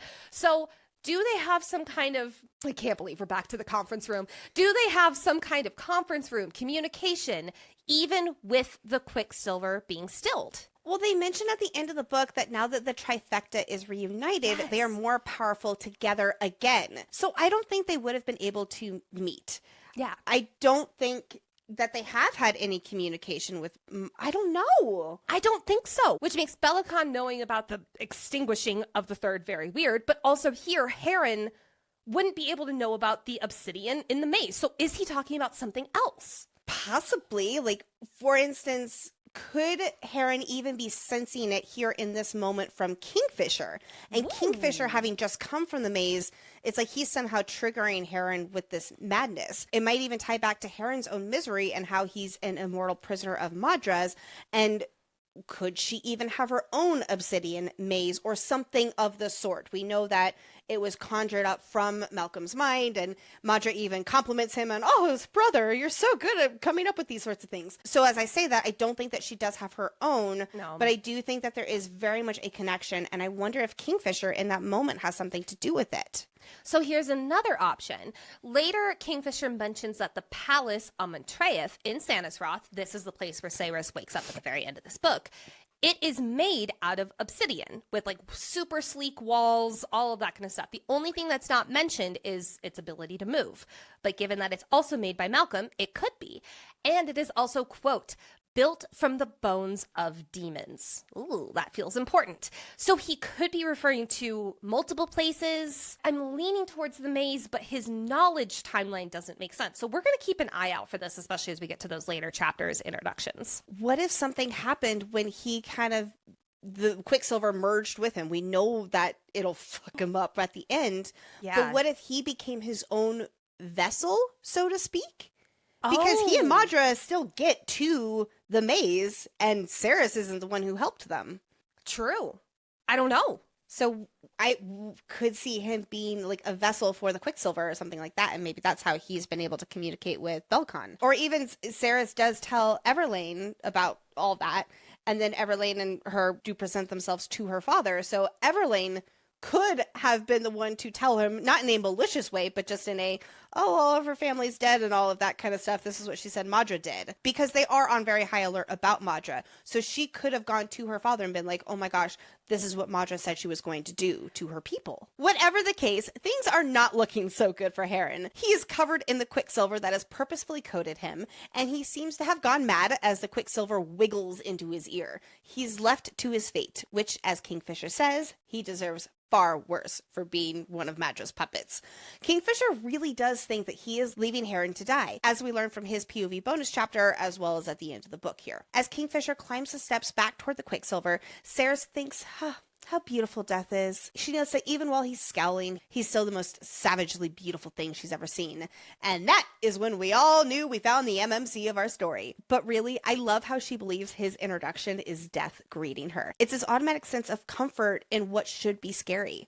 Knowing Ceres will need protection through the Quicksilver, Kingfisher places his pendant around her neck. We'll get into all the details about this next episode. When he lifts her up, the numbness fades and pain erupts through her whole body before everything goes dark. As we know from Kingfisher's Maze chapter, when he goes through the Quicksilver, it recognizes the Quicksilver within him, and his amulet wards the Quicksilver from slipping into his mind even more than what's already there.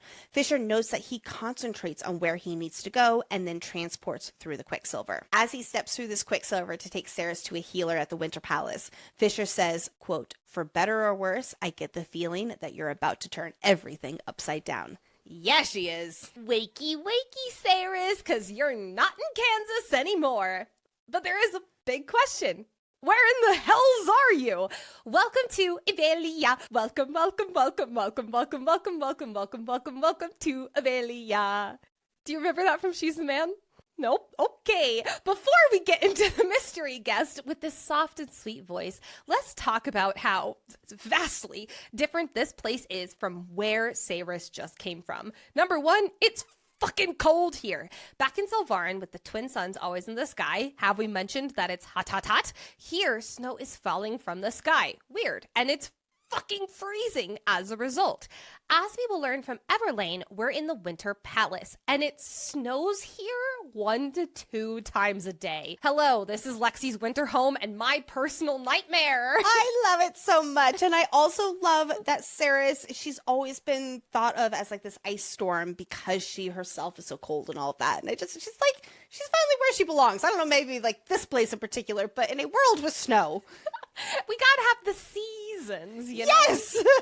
Number 2, she is in a fancily decorated room and on a bed. She's never been on a bed, let alone a feather mattress, except when she slept with Karrion, which this one is way bigger and fluffier. There is a sex joke in there somewhere. Number 3, it can get dark here. How is that possible? Ceres is getting a crash course on the sky. And this one has only one sun, and it sets at night, giving us a moon. Don't worry, that is the only moon watch I know of that will be in this coverage. At least that I know of. Number 4, maybe not so much of a difference, but Ceres is basically fully healed when she wakes up, which means it's been quite some time, like 10 days sometime. As we will know from Karrion, the threat that Madra casually threw out to kill everyone in the third was not fulfilled. It's almost like she forgot, Lexi. But right now, Ceres doesn't know that. She's panicking if her brother is all right, let alone still alive. But wait, what's this? Difference number 5. This mysterious woman we will come to know as Everlane is holding out a tall glass of water, like a real one, not Kingfisher. And friends, we've talked about how scarce water is, how life and survival revolve around water access, and how the people of the ward are having to live off 6 ounces of dirty water a day. And here, Everlane is simply handing Ceres 4 days worth of fresh, clean, crisp water, saying it's nothing, having no idea how big of a deal this is for Ceres. It would have landed her in debt for a month if she had this back in Selvarin. So here we are seeing the resources available in this place, as well as the kindness from someone. though it's clear currency is very different here, since water is not valued like it is where she's from. Soon enough, Ceres will even take her first bath. Oh, can you imagine how amazing that bath would be? Just wow. This is all so unfathomable to her. And naturally, she's a little wary, but she's also not going to waste this opportunity. I feel so sympathetic for her when she cries in the bathtub, just so overwhelmed by this luxury that she can't even share with her loved ones who are barely surviving without water. It's one of those things where it's like, what's the point of having all this great stuff if the people you love, you can't share it with them? Not even this water could stop Ceres from gawking at her next surprise, though. Because Everlane's ears are pointed, her teeth sharp. She's Fae? Remember, Ceres believes that the Fae do not exist anymore. One of the reasons that Madra's earlier accusation was so preposterous. Which brings us to what she says in her inner monologue, recalling tales from her mother. This folklore depicts the Fae with wings and as warmongers, cannibals, quote, beastly creatures with no temperance or sense of morality, or even a sense of mercy. That's the exact narrative that Madra has been peddling, because Madra says something almost word for word like this too, but it's not the same quote. So it's just like this, again, this propaganda that Fae are bad, and it is built up over the generations. One of the tales about when the immortals visited, they brought their wrath with an iron fist, leaving nothing but chaos and destruction in the Fae's wake. Zilvaran mothers warn their children that a Fae hag will eat them during the night if they don't behave themselves. And then Ceres thinks, quote, the 7 cities rejoiced when... And then her thought gets cut off. I think the end of that thought was referring to the UK bonus chapter, where Madra was burning all of the magic users, aka the Fae, in Zilvaran as part of her coronation, and the palace was partying as a result, aka the 7 cities rejoiced when. So believing this about the Fae her whole life and growing up to fear them, yeah, it's going to be quite a shock when Ceres sees one right in front of her, handing her a glass of water. I think the fact that Ceres' mother told them so many bedtime stories about the Fae is more foreshadowing for her family's lineage, too. Maybe her mother didn't know about their own ancestry or magic, but these stories were passed down through the generations, and her mother shared a lot of them. Yes, it might not have been good stuff about the Fae, but there was this like sense of curiosity about the Fae, maybe? I don't know, yeah. Do you think there's a reason why her mother called Ceres an ice queen? And Aelia, specifically the Winter Palace, is known for being the Winter Palace. I find it very interesting that her mother did consider her like her ice storm when none of them have ever even... She didn't even know what snow was when she saw it. Yeah. We're going to get way more into theories about Ceres' mother next episode, but I just wanted to point that out. I also just want to highlight, too, her mother was very insistent that Ceres work in the forge.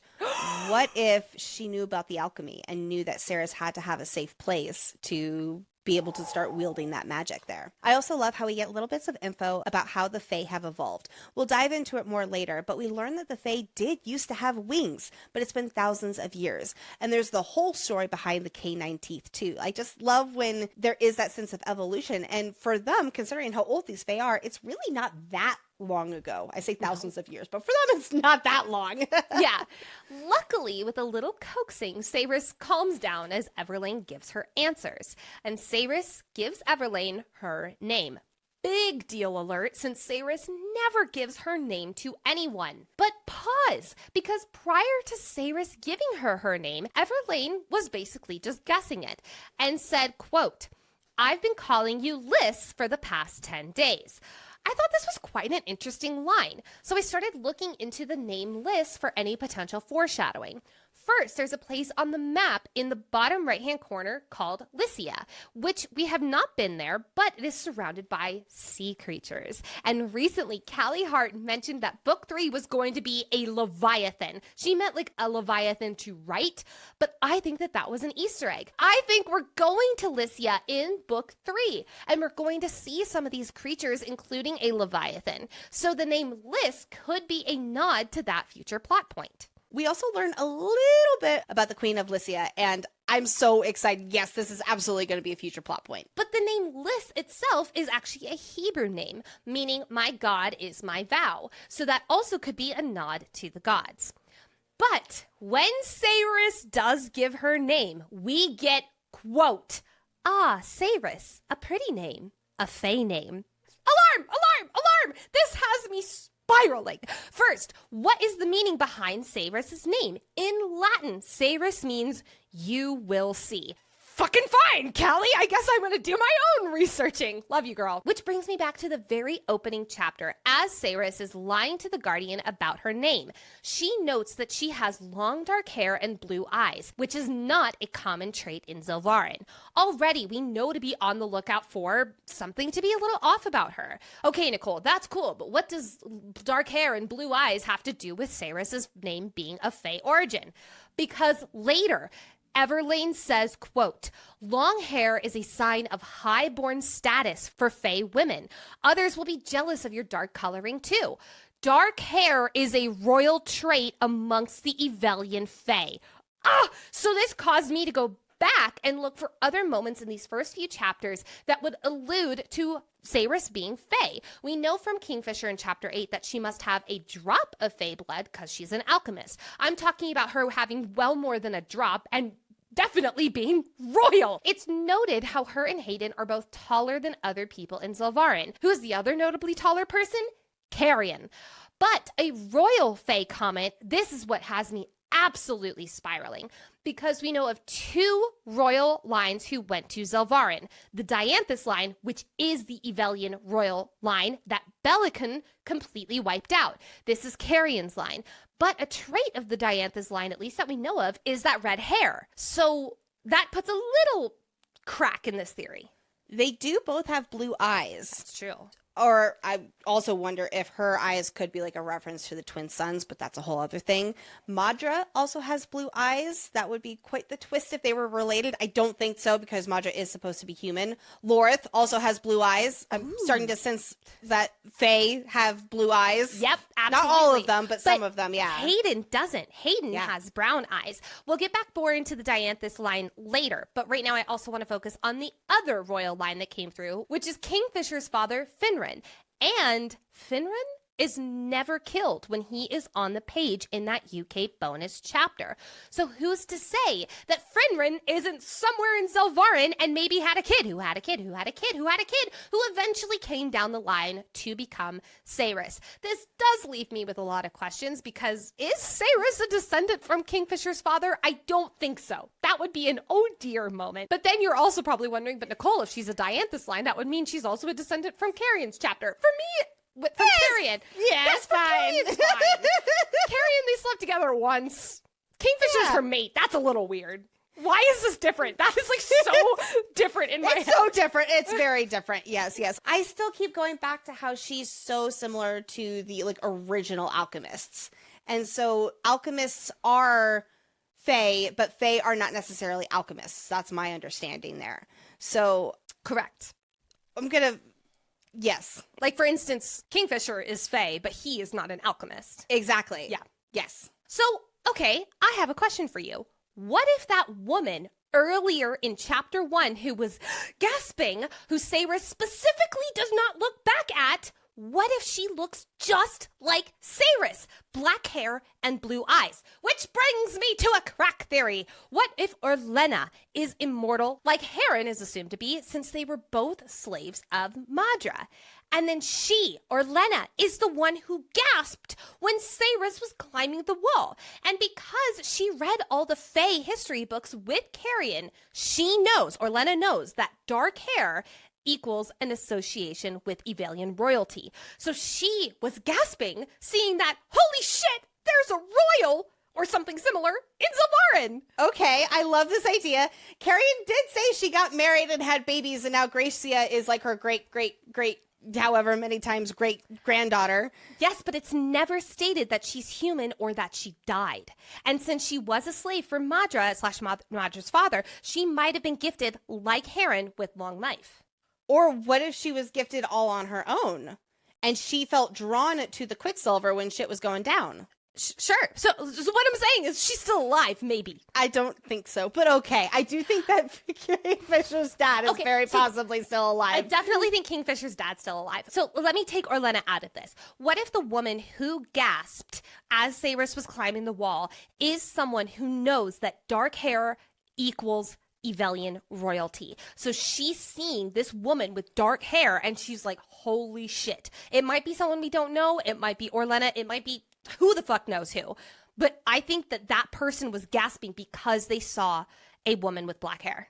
And immediately knew her to be royalty for the Fae. I am willing to make a bet with you on that. Okay. Damn, girl. That's the first time you've prompted a bet in a while. This bet is that the woman who gasped knows that she is Fae royalty. I think that it's more just alluding to that she had the gauntlet and that it's more of a connection to Karrion, but not necessarily with the Fae connection. I'm just going to say that she's Fae then. I'll say Fae royalty. Who? The woman who gasped. Okay, sounds good. All right.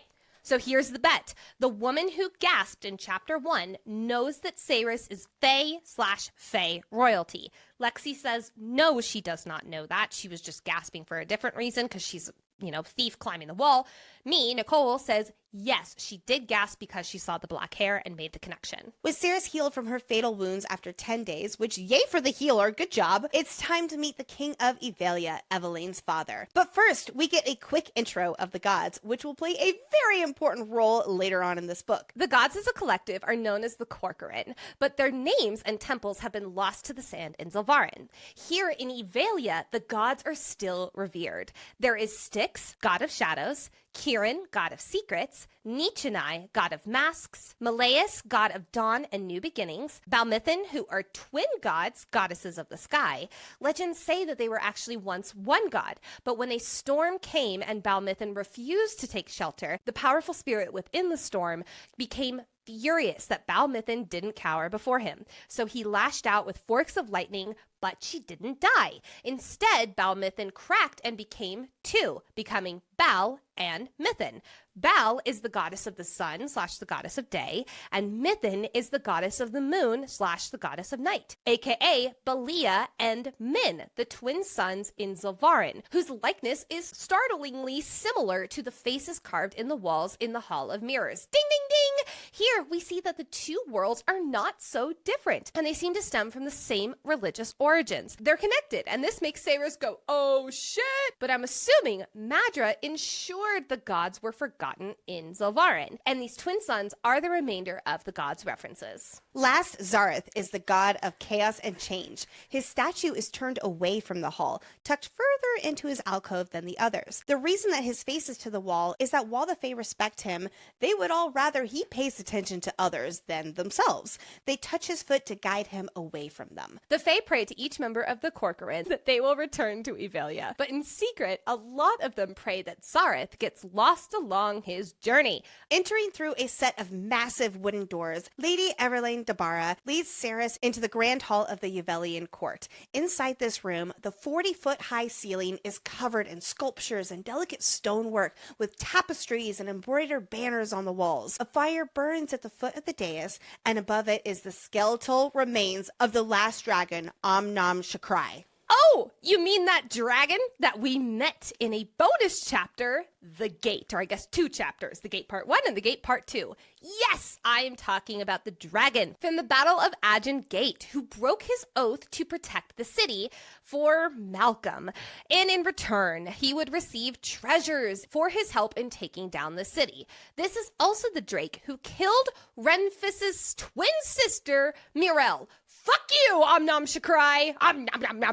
Is what I'm gonna call him. Well, Kingfisher and his Lupoprolia got that dragon back, killing it and thus ending the Battle of Aegon Gate. I love the little bit of foreshadowing where Cyrus is absolutely fascinated when she sees the skeletal remains of this dragon, and she wants to know how it died. Well, girl, it was your mate. I just have to point out, this is one hell of a souvenir to get from the Battle of Aegon Gate to the Winter Palace. Like, it's not super far, but it's far enough to be wildly inconvenient. Side note, I do love the moment where Kingfisher glares at the dragon's skull with complete hate. It's like he's going back and forth between Bellacon and the dragon. Yes, he hates Bellacon for a million reasons that he can't talk about, but he also really hates Om Nom Chakrai, considering the dragon nom nommed Kingfisher, and Kingfisher killed it by being inside of its mouth. Nom nom. And spanning both sides, 50 rows deep, are hundreds of Fae watching and waiting. Besides the regular court attendees, 3 of the 6 seats on the dais are filled. We have King Bellacon, who sits on his throne with Solus in his gloved grip. Next to him is Orias, who is a sickly-looking old male. I don't think we ever learn his official role, though he does wear simple black robes and certainly does not like Saris. I really want to highlight him real quick, because are we both in agreement that he is definitely going to come back into the story? The way the story is going, there's quite the cast of characters just across the realms and politics, so I'm going to say yes to anyone who we learn about, especially if they have a name. And on the king's other side sits Malwe, an ancient female who is the local oracle. Okay, so that's only 3 out of the 6. So who are the other 3? I want to know so bad. We learn about some of Bellacon's movements back during the maze chapter. We're not going to get into all that right now, just because there's too much else going on. But I wonder if some of them are working to keep that movement going. Like maybe if they're looking for witches. I don't know. I'll get into that in a moment, actually. We're going to back up and talk about this king, though. With black and gray hair, cloudy and unfriendly brown eyes, and dressed in hunter green with a singular glove holding solace. Yes, this is because those who possess a god sword can wield them. But if it's not yours, you cannot touch it because it hurts you. It burns you. Which is why I think it's wild that Saris can touch Solace, but we're supposed to think that. But I want to pull out another part of Bellacon's appearance. Cloudy eyes is quite interesting. When I think of cloudy eyes, I think of someone who's being mind controlled in a fantasy sense. But I don't know if I fully think that Bellacon is being mind controlled. But I am going to keep an eye out for him and make a decision on what side of that theory I'll stand on later on. But I also want to point out that the way Orias is talking, he could be influencing him, controlling him, and this is more like a King of Rohan situation. And Orias is actually a vampire under Malcolm's rule. But Bellacon is already working with Malcolm. Like, he wouldn't need someone whispering in his ear because he's evil all on his own. I did do a keyword search for cloudy eyes, and Malwe has them, as well as Wendy, who we meet later on in the book. So maybe it's simply a description of older Fae. I think you're actually right. Because also earlier, glassy eyes was described as Heron, and that we both believe is mind control, very loosely using that term. Exactly, yes. Saris lacks etiquette with King Bellacon. Shocking, I know. And I want to highlight why she's not yielding to him. She kind of did with Queen Madra. For the most part, she waited until she was supposed to speak, and she didn't really talk back. As Sarah says, Bellacon is not her king, and while she certainly didn't be like, oh yes, Madra's my queen, Madra had way more leverage over her than Bellacon does here. Saris is terrified that everyone she loves is dead. Last she knew from 10 days ago, Madra was going to burn all of the Third Ward and ensure her loved ones were killed in the process. But if there is even the slightest chance that her friends and family are alive, she has to save them. She has to try. Bottom line is, she has to go back to her own realm to know for certain. Otherwise, she's just going to live in this limbo. So with this priority that is in direct conflict with what the king wants, which is for her to stay, Saris doesn't exactly care about manners. Like we've been talking about all episode, she's bullheaded and now completely fed up. She is not afraid of the consequences because she's got nothing left to lose, and she's already faced death very recently. She needs answers more than anything. This will also be very important next episode when she chooses to go with Kingfisher, because he's the one who has answers. Bellacon's orders for Saris are simple. That doesn't mean she likes it, though. Stay in Aelia as a member of this court, and even though he doubts her abilities since she's human, restore the portals as the alchemist. Sounds easy enough? Not really, though, because this will require her to learn how to use this entire magic system she's never touched. Well, on purpose. Something she's literally going to have to start from square one with. And she'll have to learn the ways of the Fae if she is going to be here. Bellacon insists that because they healed her and saved her from the Queen's clutches back in Sylvarin, Cerys owes them a debt and she'll repay it with this task. As Everlane let her know before meeting with the king, Cerys has a very important role to play. And Everlane's father, Bellacon, is not going to give Cerys up anytime soon. They have been waiting to retrieve this sword for 1,000 years. And then an alchemist who can control Quicksilver shows up along with the sword. No one has been able to control the Quicksilver in a very long time. This is ancient alchemy, and it is key to realm trade and transportation, especially right now during times of war. This is far bigger than anything Cerys can imagine. Now she is a political pawn because she has an ability no one else has. And she retrieved a god sword that no one was able to touch, which belonged to a very powerful warrior that we know to be Kingfisher's father. Her human wants and needs aren't considered as important. And that's just kind of presented as fact here, even from Everlane. They think differently after all. They are not human, so Cerys shouldn't expect them to appeal to human desires. As we will learn later this book, Bellacon's motives are entirely politically selfish. If the Quicksilver pools are up and running again, supply trade can continue, something that makes Bellacon a butt-ton of money. We know from Kingfisher in a few chapters that Bellacon has an embargo on silver, a precious resource, but all found in Aelia must all be given to Bellacon, which is one of the reasons he wants the Quicksilver back up and running. Other realms have an abundance of the metal, and he wants it. But so does Kingfisher, since silver is such a precious metal, and it is the only thing that can kill the Sanus Rothian vampire army. However, we find out at the end of this book that Bellacon has been working with Malcolm all this time. Oh my goodness. He has not been aiding the war against Malcolm because he secretly allies with the Vampire King. Bellacon has ensured there is less silver and resources for anyone fighting Malcolm's feeders. What all that means, we'll explore more in the deep dive. Cerys is not the only one to get an audience with the king today, though. Bellacon says to bring in the dog, and the dog turns out to be what Cerys thought was Death, the male who stepped out of the Quicksilver and saved her. But he's acting very different and quite feral, which we'll learn is because the Quicksilver within him has him going crazy without his pendant. Over these past 10 days, Kingfisher's amulet chain has stayed around Cerys's neck as she's recovered from traveling through the Quicksilver and her injuries, which means this pendant has not been on Kingfisher. And if Kingfisher doesn't have his Quicksilver ward on him, he goes mad from the Quicksilver within him very fast. His condition gets worse every time he takes the chain off, and it was extra bad for him to go through Quicksilver without his chain on, but he did it, of course, to save Cerys. Since Kingfisher arrived through the Quicksilver with an almost dead human woman, his best friend Renfis has been able to keep him hidden. He was supposed to get the chain back around Kingfisher's neck earlier today and get Kingfisher out of here hours before Bellacon would notice him.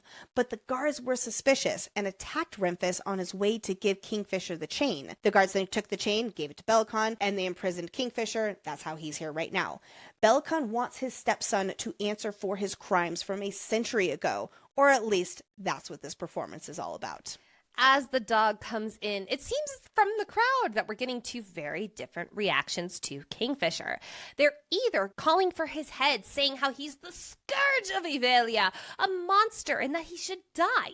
These are the people who have fallen for Bellacon's farce of an act, painting Kingfisher as this evil murderer of Gilthry, which isn't untrue, but it also isn't true. Kingfisher did kill over 300 people who lived in the town, but it was so they didn't become part of Malcolm's army.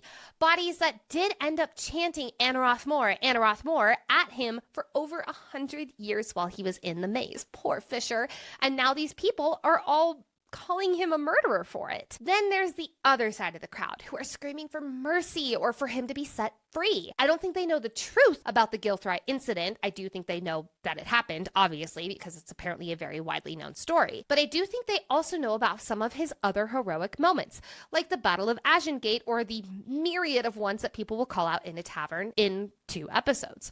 To them, this is not the type of male who deserves cold-blooded murder. It is interesting, however, that they're openly calling for a very different action than the king is clearly wanting. Don't have as much control over your court as you want. Huh, Bellacon. Pelican. I think it shows how much of a hero Kingfisher really has been over the centuries. And I bet Bellacon just hates that, even with all of his propaganda against Kingfisher and all of his maneuvering against Kingfisher, Kingfisher still has the love of some people because of everything that he's done over the centuries. Yeah. There's a lot more than meets the eye between Kingfisher and Bellacon. They are enemies. And again, this is episode 1, so we have to pace ourselves with all the info we have on these two pasts. It's very hard for me not to just say everything. Bellacon forced Kingfisher's mother to marry him after Kingfisher's father died, after he had gone through the Quicksilver to Zilvarin, because Kingfisher's family was wealthy and his mother was a skilled oracle. But Bellacon did not like the fact that Kingfisher was a package deal with his mother, and Bellacon blamed everything on the boy, even though he is the one who literally slit his mother's throat right after she gave birth to Everlane. But that's only the start of these two's hatred for each other. Kingfisher is the only person here who knows that Bellacon and Malcolm are actually allies, and they've been working together for a very long time. Bellacon was part of the deal that ended up making Kingfisher disappear more than 100 years ago. So it's my understanding that Bellacon, during this whole exchange with Kingfisher in the Winter Palace, is, first of all, confused how he got out of his punishment and the never-ending deal he was caught in.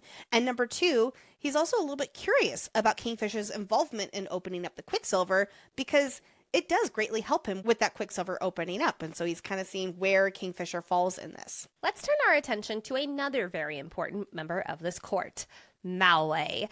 We know very little about the Oracle, but we know that she is known for telling prophecies and scrying for the future, assumably for Bellacon as his way of getting guidance from the gods.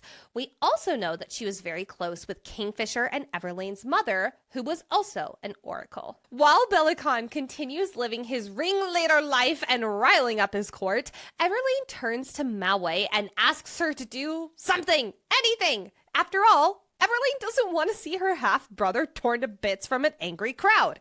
And she knows Bellacon will be all too happy to see Kingfisher destroyed in this moment. He knows, by the way, that Kingfisher's yeeted out of the maze. So he's like, what the fuck are you doing here? When Malway stays seated, Lane says to her, quote, "If you bore my mother any love at all, you'll do something to save him."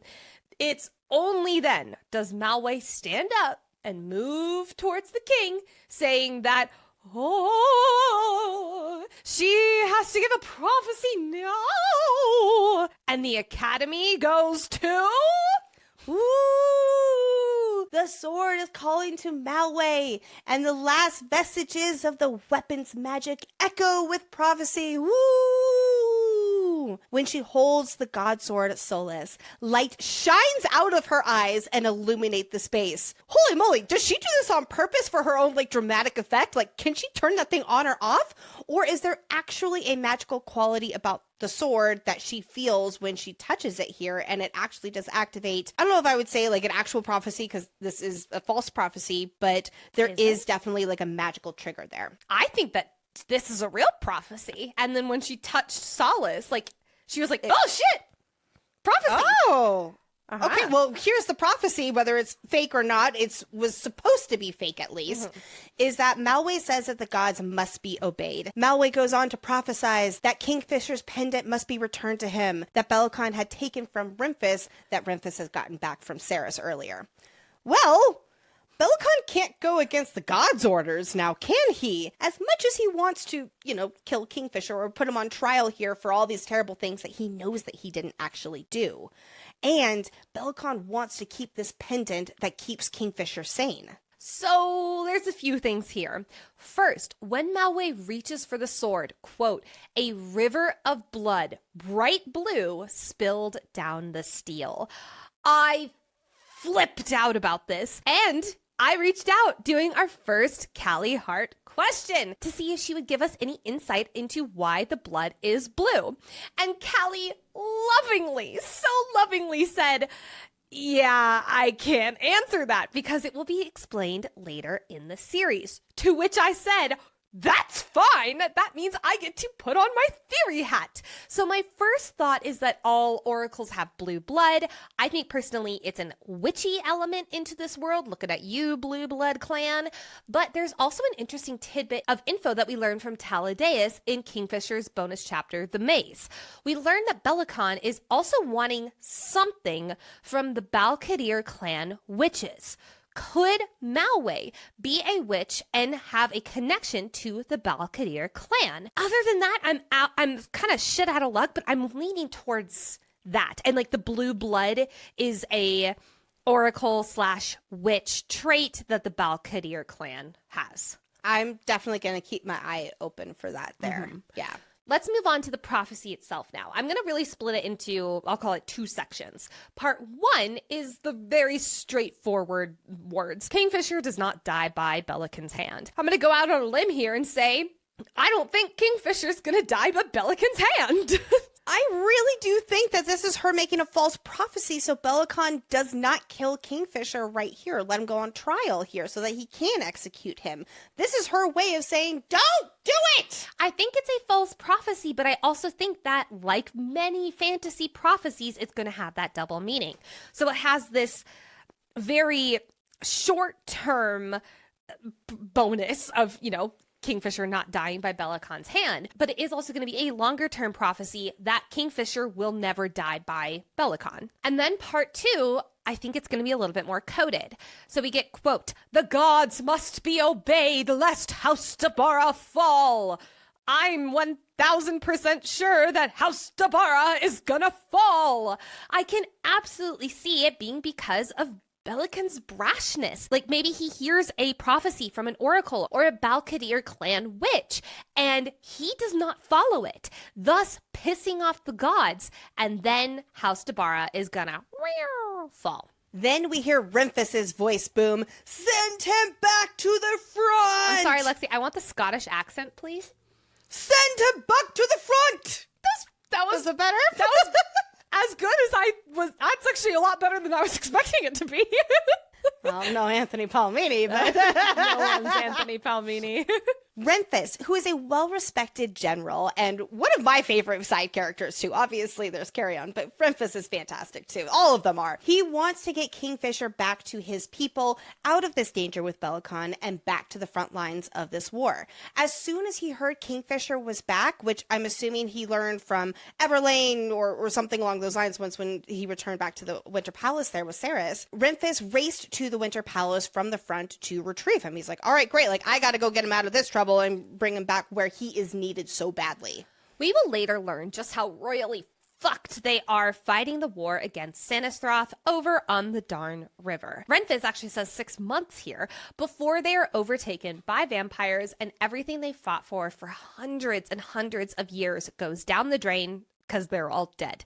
Kingfisher is a huge asset, not only for the war, the fighting, hello, he has a god sword, and also the strategy, but most importantly, at least in my opinion, the morale of the other soldiers and the other Lupo Proelia.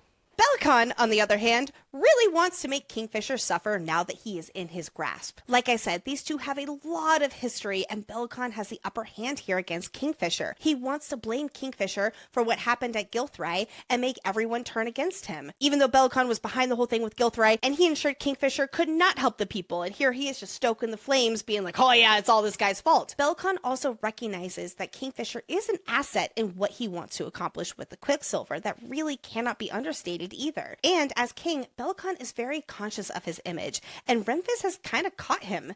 If Bellacon cares about the war efforts, which he pretends like he does, why not send Kingfisher there where he can be of use? And then, guess what? Kingfisher probably will die there anyway, and so that's a win-win for Bellacon. But despite Bellacon's clear wish to say fuck no, he does say yes, but only after 1 week of Kingfisher staying in the Winter Palace. He says it's under the pretense of wanting to make sure that Kingfisher can help Ceres learn the ways of the Quicksilver, expedite that learning process.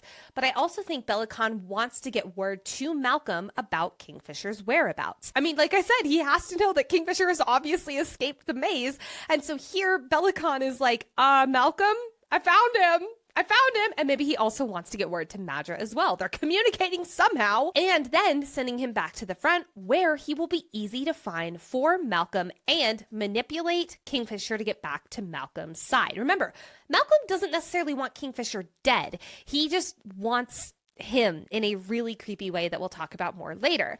And I mean, I'll give Bellacon this. It almost works, but I'm getting ahead of myself. It's so hard. This is episode 1 and there is so much. But like, that's such a testament to Callie that it's like, there is so much foundation laid here. And I remember when I was reading this for the first time, I never felt overwhelmed. All right, so there's the agreement. Saris is going to stay here and help activate the Quicksilver pools.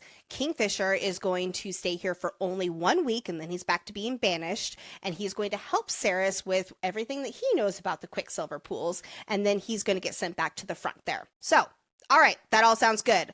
We'll focus more on this next episode, but it is worth noting Kingfisher's demeanor with his loved ones once when they're all out in the hall. He has not seen Everlane, who will learn is his half-sister, in 110 years. He hasn't had his head screwed on right around Renfis yet, and the reunion, it's not as warm and fuzzy as you might expect. For context about why Kingfisher is acting cold towards those he cares about, back in the Maze bonus chapter, Kingfisher wouldn't let his vampire friends speak their names, because to hear about them would trigger him to think about them, and that would make him miss them so much. So to keep his sanity, Kingfisher refused to let himself think about Renfis and Everlane and his other friends. He had to emotionally disassociate from them for his own mental survival while he was in the maze, and here we can see how much that has changed on full display. Everlane is pissed that after 110 years, Fisher is acting like an ass.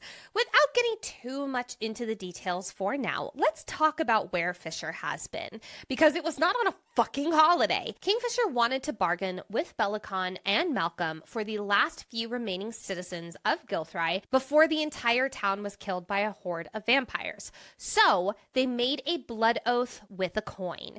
If the coin landed leaf side up, Malcolm will call off his horde, thus saving the few people who are still alive in Gilthry. If it landed fish side up, Bellacon gets to take the city as his own and destroy it, killing everyone.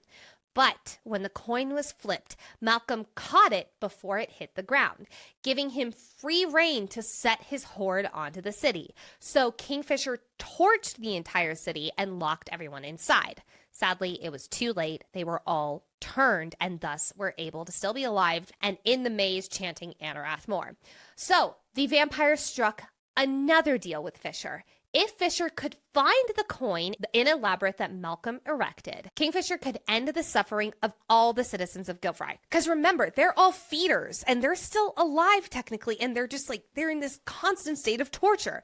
So Kingfisher wants to end that for him because he's a good dude, despite what he's going to get a lot of L's for next episode. And if Kingfisher found the coin, he would be able to seek vengeance by formally calling Malcolm to the battlefield and end the war. Y'all, this is huge. Of course Kingfisher wanted to find this coin. So much so that he spent 110 years in a labyrinth looking for this coin and never found it. It was only when the Quicksilver started to ripple and open up that he was able to escape the maze. And of course, none of his family, both in literal terms or in metaphorical terms, know this about Fisher, since he's magically bound to be unable to talk about the last 110 years until allowed by Malcolm or until the coin flip has been decided. Which, again, has not happened. The coin flip was never decided because Malcolm took it, so Kingfisher cannot speak about what happened to him or where he has been with anybody until that coin actually flips. Or Malcolm tells him, yes. So ignoring Everlane and Renfis's reaction to Fisher, because again, we're going to talk on that way more next episode, let's zero in on Saris's first official impression of her mate. Yes, literally, her mate, Kingfisher. He is handsome. The most handsome man she's ever seen. We know that. But damn, he's a jerk. He didn't even acknowledge her presence when they're all talking together in the hallway after literally just saving her life 10 days prior. To be fair, the reason he's ignoring her is because he wants her to hate him so he doesn't have to worry about breaking her heart with their mating bond. I gotta admit, Fisher, it's kind of working, at least for now. Let's tap into our inner oracle and turn our full attention to important foreshadowing moments for the rest of this book, as well as, of course, speculations for Book 2, Brimstone. One of the hundreds of things I love about this story is the role of religion in these two different realms. In Zelvarin, it is the Forgotten Gods, which is a nod to the same gods that the Evelian worship that Madra has cut out of their society. But there's also mentions of the four winds in Zelvarin. And I wanted to know about these four winds, so I called Callie. And she yet again very lovingly said, yeah, I can't answer that because we're going to learn more about them later in the series, which I love that. Yes, me too. I assume the four winds is north, east, south, and west. That would be, yeah. Yeah, but I'm very curious about how they're going to come into the story. Do the gods leverage the winds, and these four winds tie into them? I did go to the gods chapter 44, to see if there was any mention of wind. And the only mention of wind there is when the two twins are dancing and they're swaying in the wind. Oh, interesting. So that's all I had from that, yeah. We learn a lot about Elroy in the beginning of this book, and while I know we've talked about him already, I really do wonder if he is going to end up finding his own fire again and play a key role in the rebels' movement against Madra and Zelvarin. Saris emphasizes how he has given up on life and the hope is gone, but I think we're going to see that determination and drive light up within him again. I could even see Kingfisher having a little something to do with it, where once when he sees like, oh my god, like things are actually going to start happening, he jumps right back in. We get our first mention of Karrion calling Saris Sunshine, which will lead to Kingfisher's famous correction monologue to Karrion that I cannot wait to talk about. That ends with Fisher saying, "You will call her your majesty." And of course, we learn about how Karrion and Saris slept together a few months ago. You would think it's just a nice bit of backstory, yeah? That's what I thought when I first read this part. In fact, I was even like, okay, I get it. They slept together and he's good in bed. Like, like I know that he's not the MMC here. Like, what's going on? But as far as we can assume, emphasis on that, because we are definitely going to be talking about all of the details around that later, Kingfisher tracks down Karrion, thinking that he's Saris's brother because he smells Saris on him, thanks to their earlier hookup. Again, I'm calling back to the point that if Saris is of the Dianthus line, because remember, Bellacon killed, major air quotes, all of the Evelian royals, which is the Dianthus line, except he didn't because one of them got to Zelvarin. And Everlane says that dark hair is a trait of royal Evelian fae. I'm calling it that Saris is a Dianthus descendant. Yes, that means that her and Karrion are related. I think Callie would do it. I really do think that she is of her own alchemy line, and we are going to learn more about her lineage. Lexi, are you saying we're going to make another bet in episode You know 1? what? Yes, because isn't there also something about the Dianthus line, like how they do have vibrant red hair and stuff like that too? I'm choosing to ignore that. Oh, okay, then I'm definitely making this bet. Sure. Saris is of the Dianthus line. All right, Lexi says no. Nicole says yes. Damn, I was not expecting 3 bets in episode 1. I can't wait to show you another reason why I think that next episode. Next foreshadowing moment. We know that Kingfisher and Karrion are going to be a huge part of next book because they're going on a bros trip to Zelvarin. A huge reason we can assume their bro trip to Zelvarin is even happening is because they're going to get Hayden and Elroy.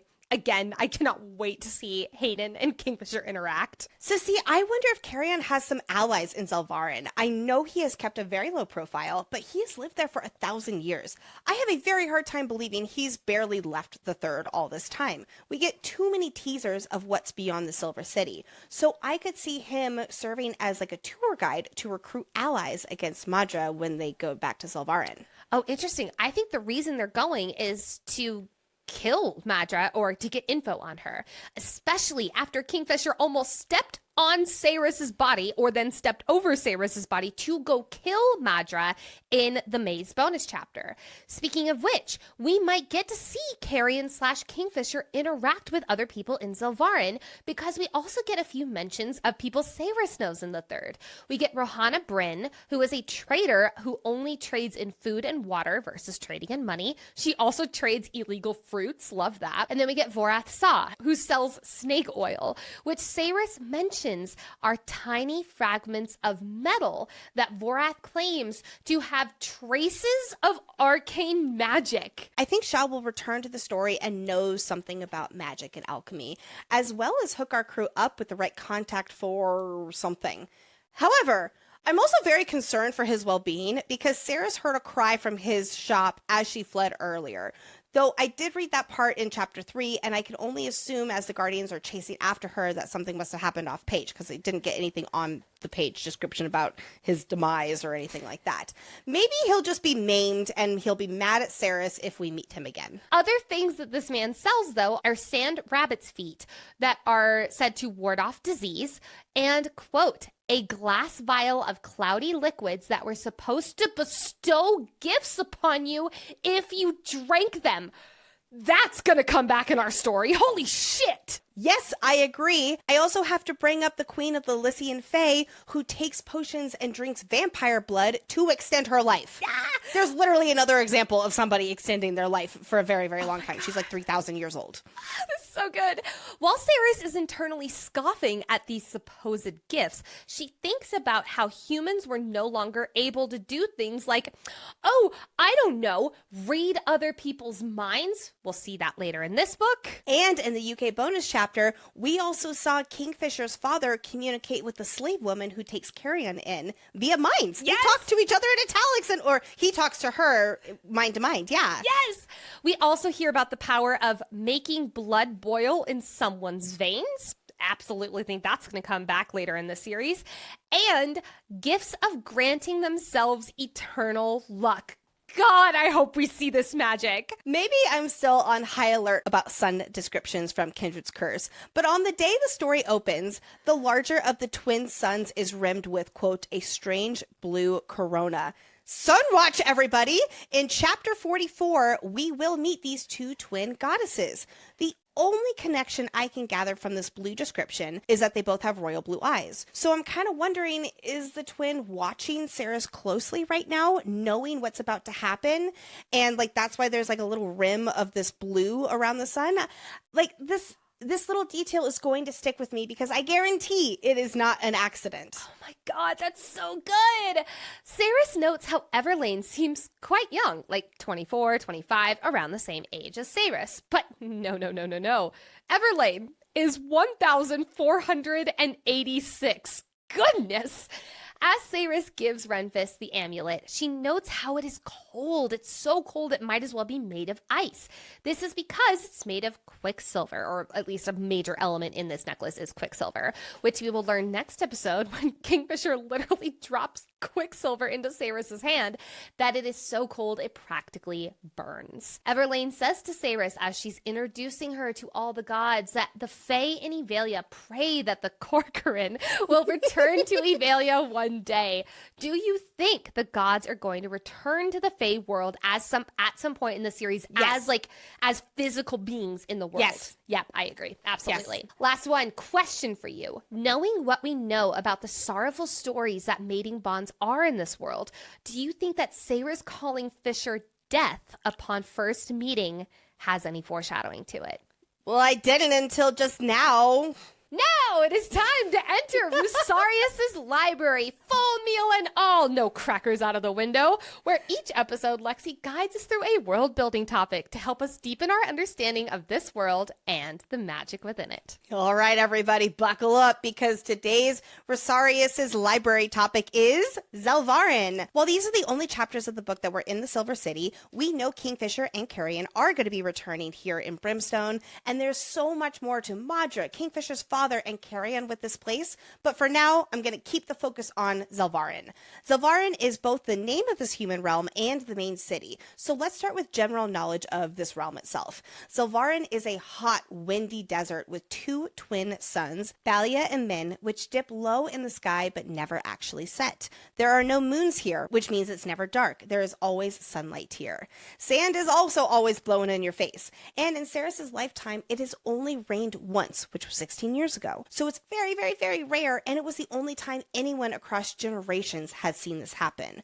I'll be on the lookout for the reasoning of that as we continue reading the series, because when gods are involved in any world, I feel like any unique weather is notable. The hottest time of the day is known as the reckoning, when the suns, Aelia and Min, are at their closest and the afternoon air is hot, hot, hot, and food and water are generally very scarce here unless you are a member of Madra's elite. There's so much to the history of Zelvarin in relation to Madra and the Quicksilver, which we'll explore in more detail later in this deep dive. For now, we'll explore more of what we know about the region's history. In the past, Zelvarin used to speak and write a completely different language. However, more than 1,000 years ago, Madra took the throne, and since she spoke Common Fae, she made it the common language here too. So over the years, the old Zelvarin language was lost and forgotten, leaving only Common Fae. There hasn't been any kind of war in Zelvarin for centuries due to the desert being so unforgiving when an army attempts to cross it. If by chance an army does make it across the sand dunes, it would be half as big as when it started, and they'd all be weak and extremely dehydrated.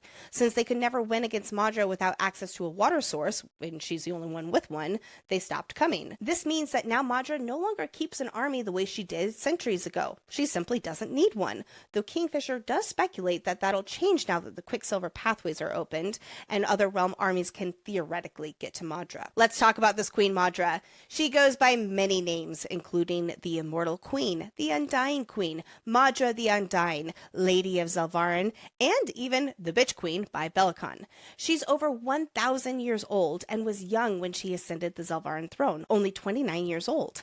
Even at the beginning of her reign, she was known to be bloodthirsty and hungry for power with a nasty temper. Her father was the king before her, so I'm very curious about how that worked out, especially with her speaking Common Fae and other people in the city not. So anyway, she's dainty and graceful, taller than most, but it's noted that there is something strange about her. Ha! Yeah, I'll say. It's probably the fact that she's immortal, and we still don't know exactly how that is possible. We'll save all that speculation for episode 5, along with lots more about Madra and the trifecta and all of that. As a way to protect herself and her position of power, Madra took all the metal she could get her hands on to keep Quicksilver away from people. Because remember that Quicksilver can be within metals, right? There was traces of Quicksilver in Haren's dagger. She has taken all of this metal in the chance that alchemist blood shows up again. Because you see, Madra is very paranoid about magic users. People like Ceres think that magic is mythical and, at best, extinct if it ever existed. But Madra knows that they are still out there. And she's also paranoid about the Fae coming back, though as far as anyone else in Zelvarin knows, the Fae are scary bedtime stories. They're not real, at least not anymore. According to Madra, the 7 cities, assumably cities of Zelvarin, rejoiced when she cast the Fae out and sealed the Quicksilver portal. Like Nicole mentioned earlier, we know from the UK Waterstone bonus chapter that on the night of Madra's coronation, she had 1,200 alchemists, who were all Fae, burned alive while she dined and partied. She literally exterminated all of the magic users from her realm. Moving on to the city here, Zelvarin City has several nicknames, including the Silver City and the Great and Shining Banner of the North. For thousands of years, the wind has slowly been eating away at everything in the city. The sandstone is deceptive. The city's structures and walls look sound, but are far from it. One hard kick has been known to bring down an entire building in the past. The center of the city is called the Hub. This is where Queen Madra's elite live. Low-tier citizens, like Ceres from the Third, are not permitted in this pristine part of the city. The walkways of the Hub are lined with leafy trees, which is a stark difference to the sand dunes on the outer wards. And these are the only people rich enough to afford windows. They don't even have to lock their doors at night, which is unimaginable for other wards. Many citizens in the Hub and throughout Zelvarin are known as believers. They are Madra's fanatical followers who carry small bags on their belts, and in these bags are strands of the queen's hair and ash from the funeral pyres of sacrifices of people burned alive in her honor. These pouches are supposed to ward off the plague. Like most cities, Zelvarin City is fashioned after the shape of a wheel. Around the city's outer limits are the different spokes. These spokes are walls designed to keep people contained in their wards. These walls tower 50 meters high above the small towns and overflowing sewers. We don't have much of any information on the other wards, or even how many there are. I gathered that the third ward is in some of the worst conditions, especially with the quarantine propaganda, but the other low-tier wards aren't in much better shape. What we do know about any ward is that that the dead are left to rot in the streets of these other lower tier wards. Again, this is not including the hub or probably the other nicer areas. During extra hard and hot years, food is not diverted from the hub to help the other parts of the city, leaving the wards to slowly starve while the hub still throws lavish parties and dines on exotic imports, including expensive rare wines and whiskeys from pastures well beyond Hayland. Hayland kind of kept popping up a little bit, so I'm going to keep an eye on this other region within Zelvarin. Then we have the third ward, where Ceres lives. Residents of the third ward are quarantined, like we were mentioning earlier, but technically there is no punishment for leaving the third, as no one has done it before, besides Ceres. Before it was quarantined, farmers would come to the ward to trade. The only way to survive the third is by barter and trade, or by whispering secrets about a neighbor into a guardian's ear. It is well known as a resident of the third. If you aren't dead or dying, then you're hungry, and there isn't much a starving person would not say to fill their empty belly. At least one disease that exists among the almost dead here is the rattles, which is what Ceres pretends that she has to the guard. The propaganda around the quarantine is to stroke fear and further oppress the residents so they eventually die off. However, as Ceres says, quote, under the most unbearable conditions that the sharpest, most dangerous weapons are forged. Fresh food is impossible to find. Children have been known to claw each other's eyes out over stale bread. The streets are lined with crumbling sandstone houses and covered in market stalls selling everything from stringy roasted meats and swaths of cloth to pungent herbal remedies from the north. Faded posters hang in alleyways promising hefty rewards for any information leading to the capture of suspected magic users. I also wonder if that's going to come back in our story. There's also no such thing as a casual jog in Zelvarin. The people here conserve energy as best they can, so it's known that if someone is running, there is only one reason: they're being chased.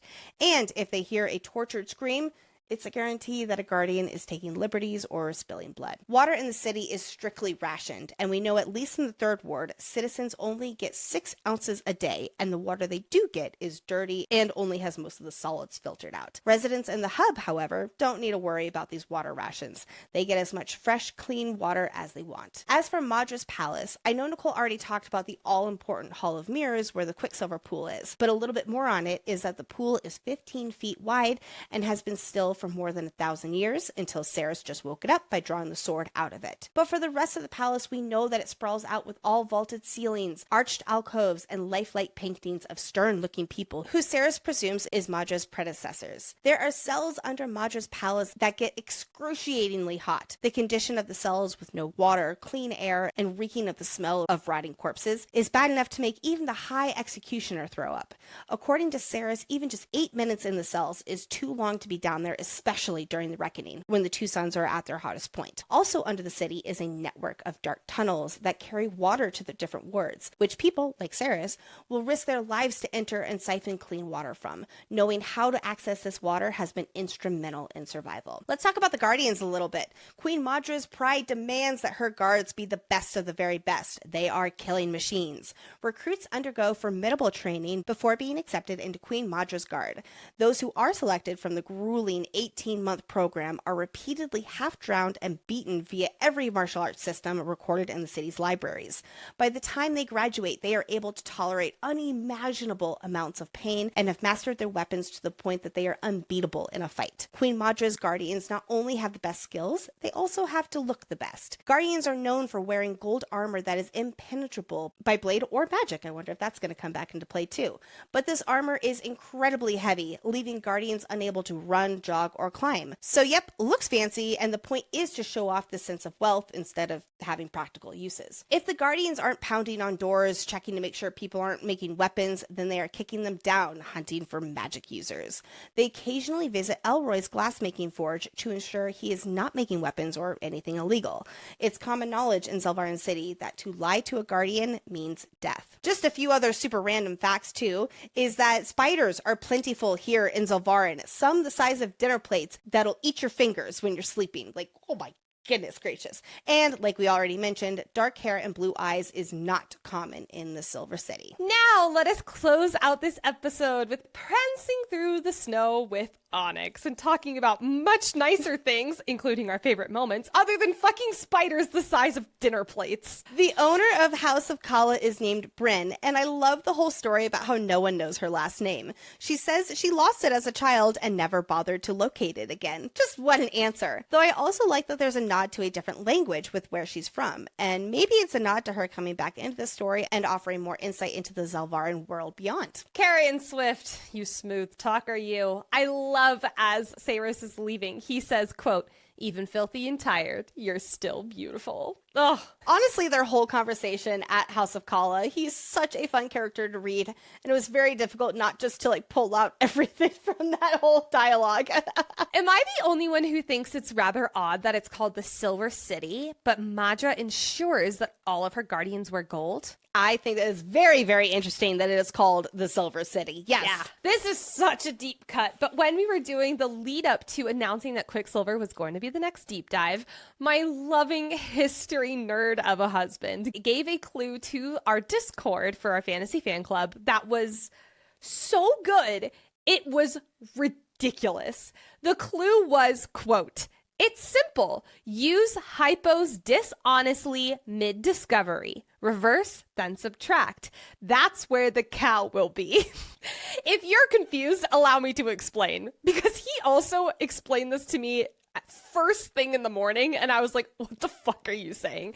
But it's brilliant. So we have to go back to 1942, the U.S. Navy. We're wanting to figure out how to retaliate after Pearl Harbor's attack. So the U.S. intelligence station, aka Station Hypo, kept hearing from the Japanese Navy about this code named AF. And they eventually figured out that they think it was Midway Island, but they wanted to confirm that it was indeed this Midway Island. So let's start a rumor that Midway Island is running out of fresh water and see if they respond. The Japanese Navy did, aka awesome, confirmed.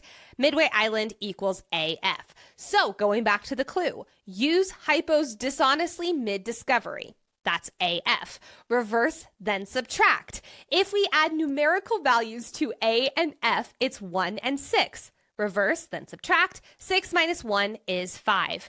Then, quote, "That's where the cows will be." Go to chapter 5, the second or third sentence, there's mention of cows.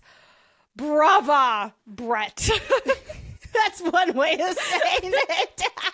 I was like, oh my God, you're a genius. Discord members are like still traumatized from this. A few of them got it, and we were like, holy shit. But then it was like that out there that like, this can't possibly be it. It's like, no, you're right. Is that we had an entire separate like admin chat that was just all of us clocking anytime someone got close that entire day. Oh my God, it was the best day in the Discord. God, I love you all. I love Renfus's entrance to our story. He's been caring for his friend who was utterly fucking losing his mind, but he couldn't get the pendant from Saris until after she woke up. So 10 days later, he comes flinging himself into Saris's room, very uncoordinated, giving Everlane a prime opportunity to make fun of him. Side note, I think we can both agree that Renfus and Everlane are totally going to be a thing, right? Yes, I am shipping them so hard. I am too, as long as Everlane is not evil, because there's no way Renfus is evil. She's not. I don't think she is. I'm not convinced. I love that when Saris washes her hair for the first time, she uses too much shampoo and it takes her ages to get the soap out. Like, that just feels so real. Like, if you've never used shampoo before, how much would you use? I don't know. I also love that there's chapstick in Evalia. That just makes me so happy because I love chapstick. If you see me on YouTube, I'm always playing with this little thing. Yeah, that's my chapstick. Everlane is totally every person who lives in a cold place and then their friend from a hot climate comes to visit and they're so smug about, oh God, you're cold? You're cold. Like, that is every Coloradoan I've ever met to a Californian who is visiting. Yep, that's pretty much me to my in-laws right there. Yep. And last but not least, the first moment, at least the first conscious moment, that Saris hears Kingfisher speak, quote, "A thrill of energy rocketed up my spine at those two words. Kingfisher's voice was rough and pained, but it was also electricity. It made every hair on my body stand to attention.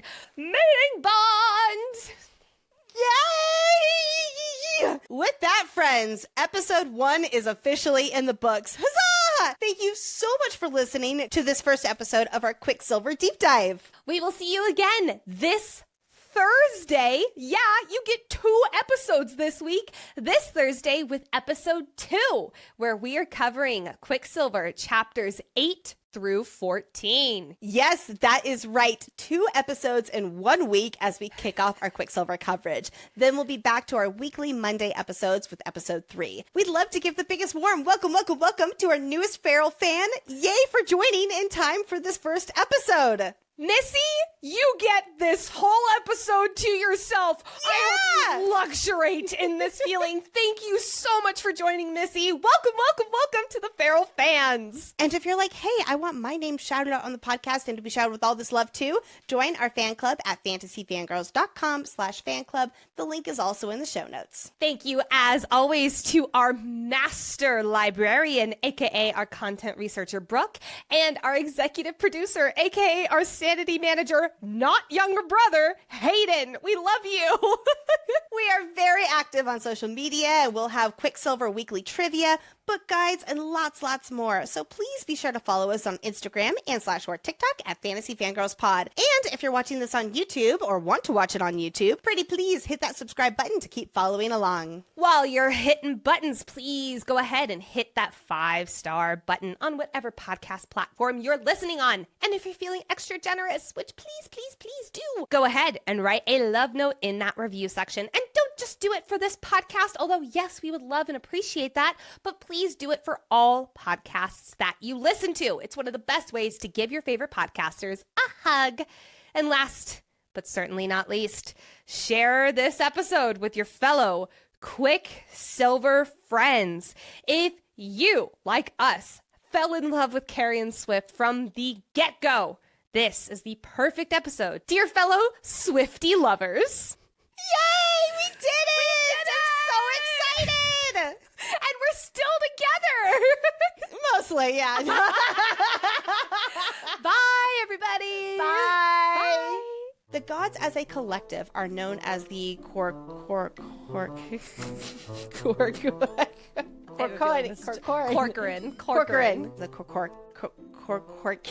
Corcoran. No. Corcoran. They are known as the Corcoran. No. Corcoran. The gods as a collective are known as the Corcoran.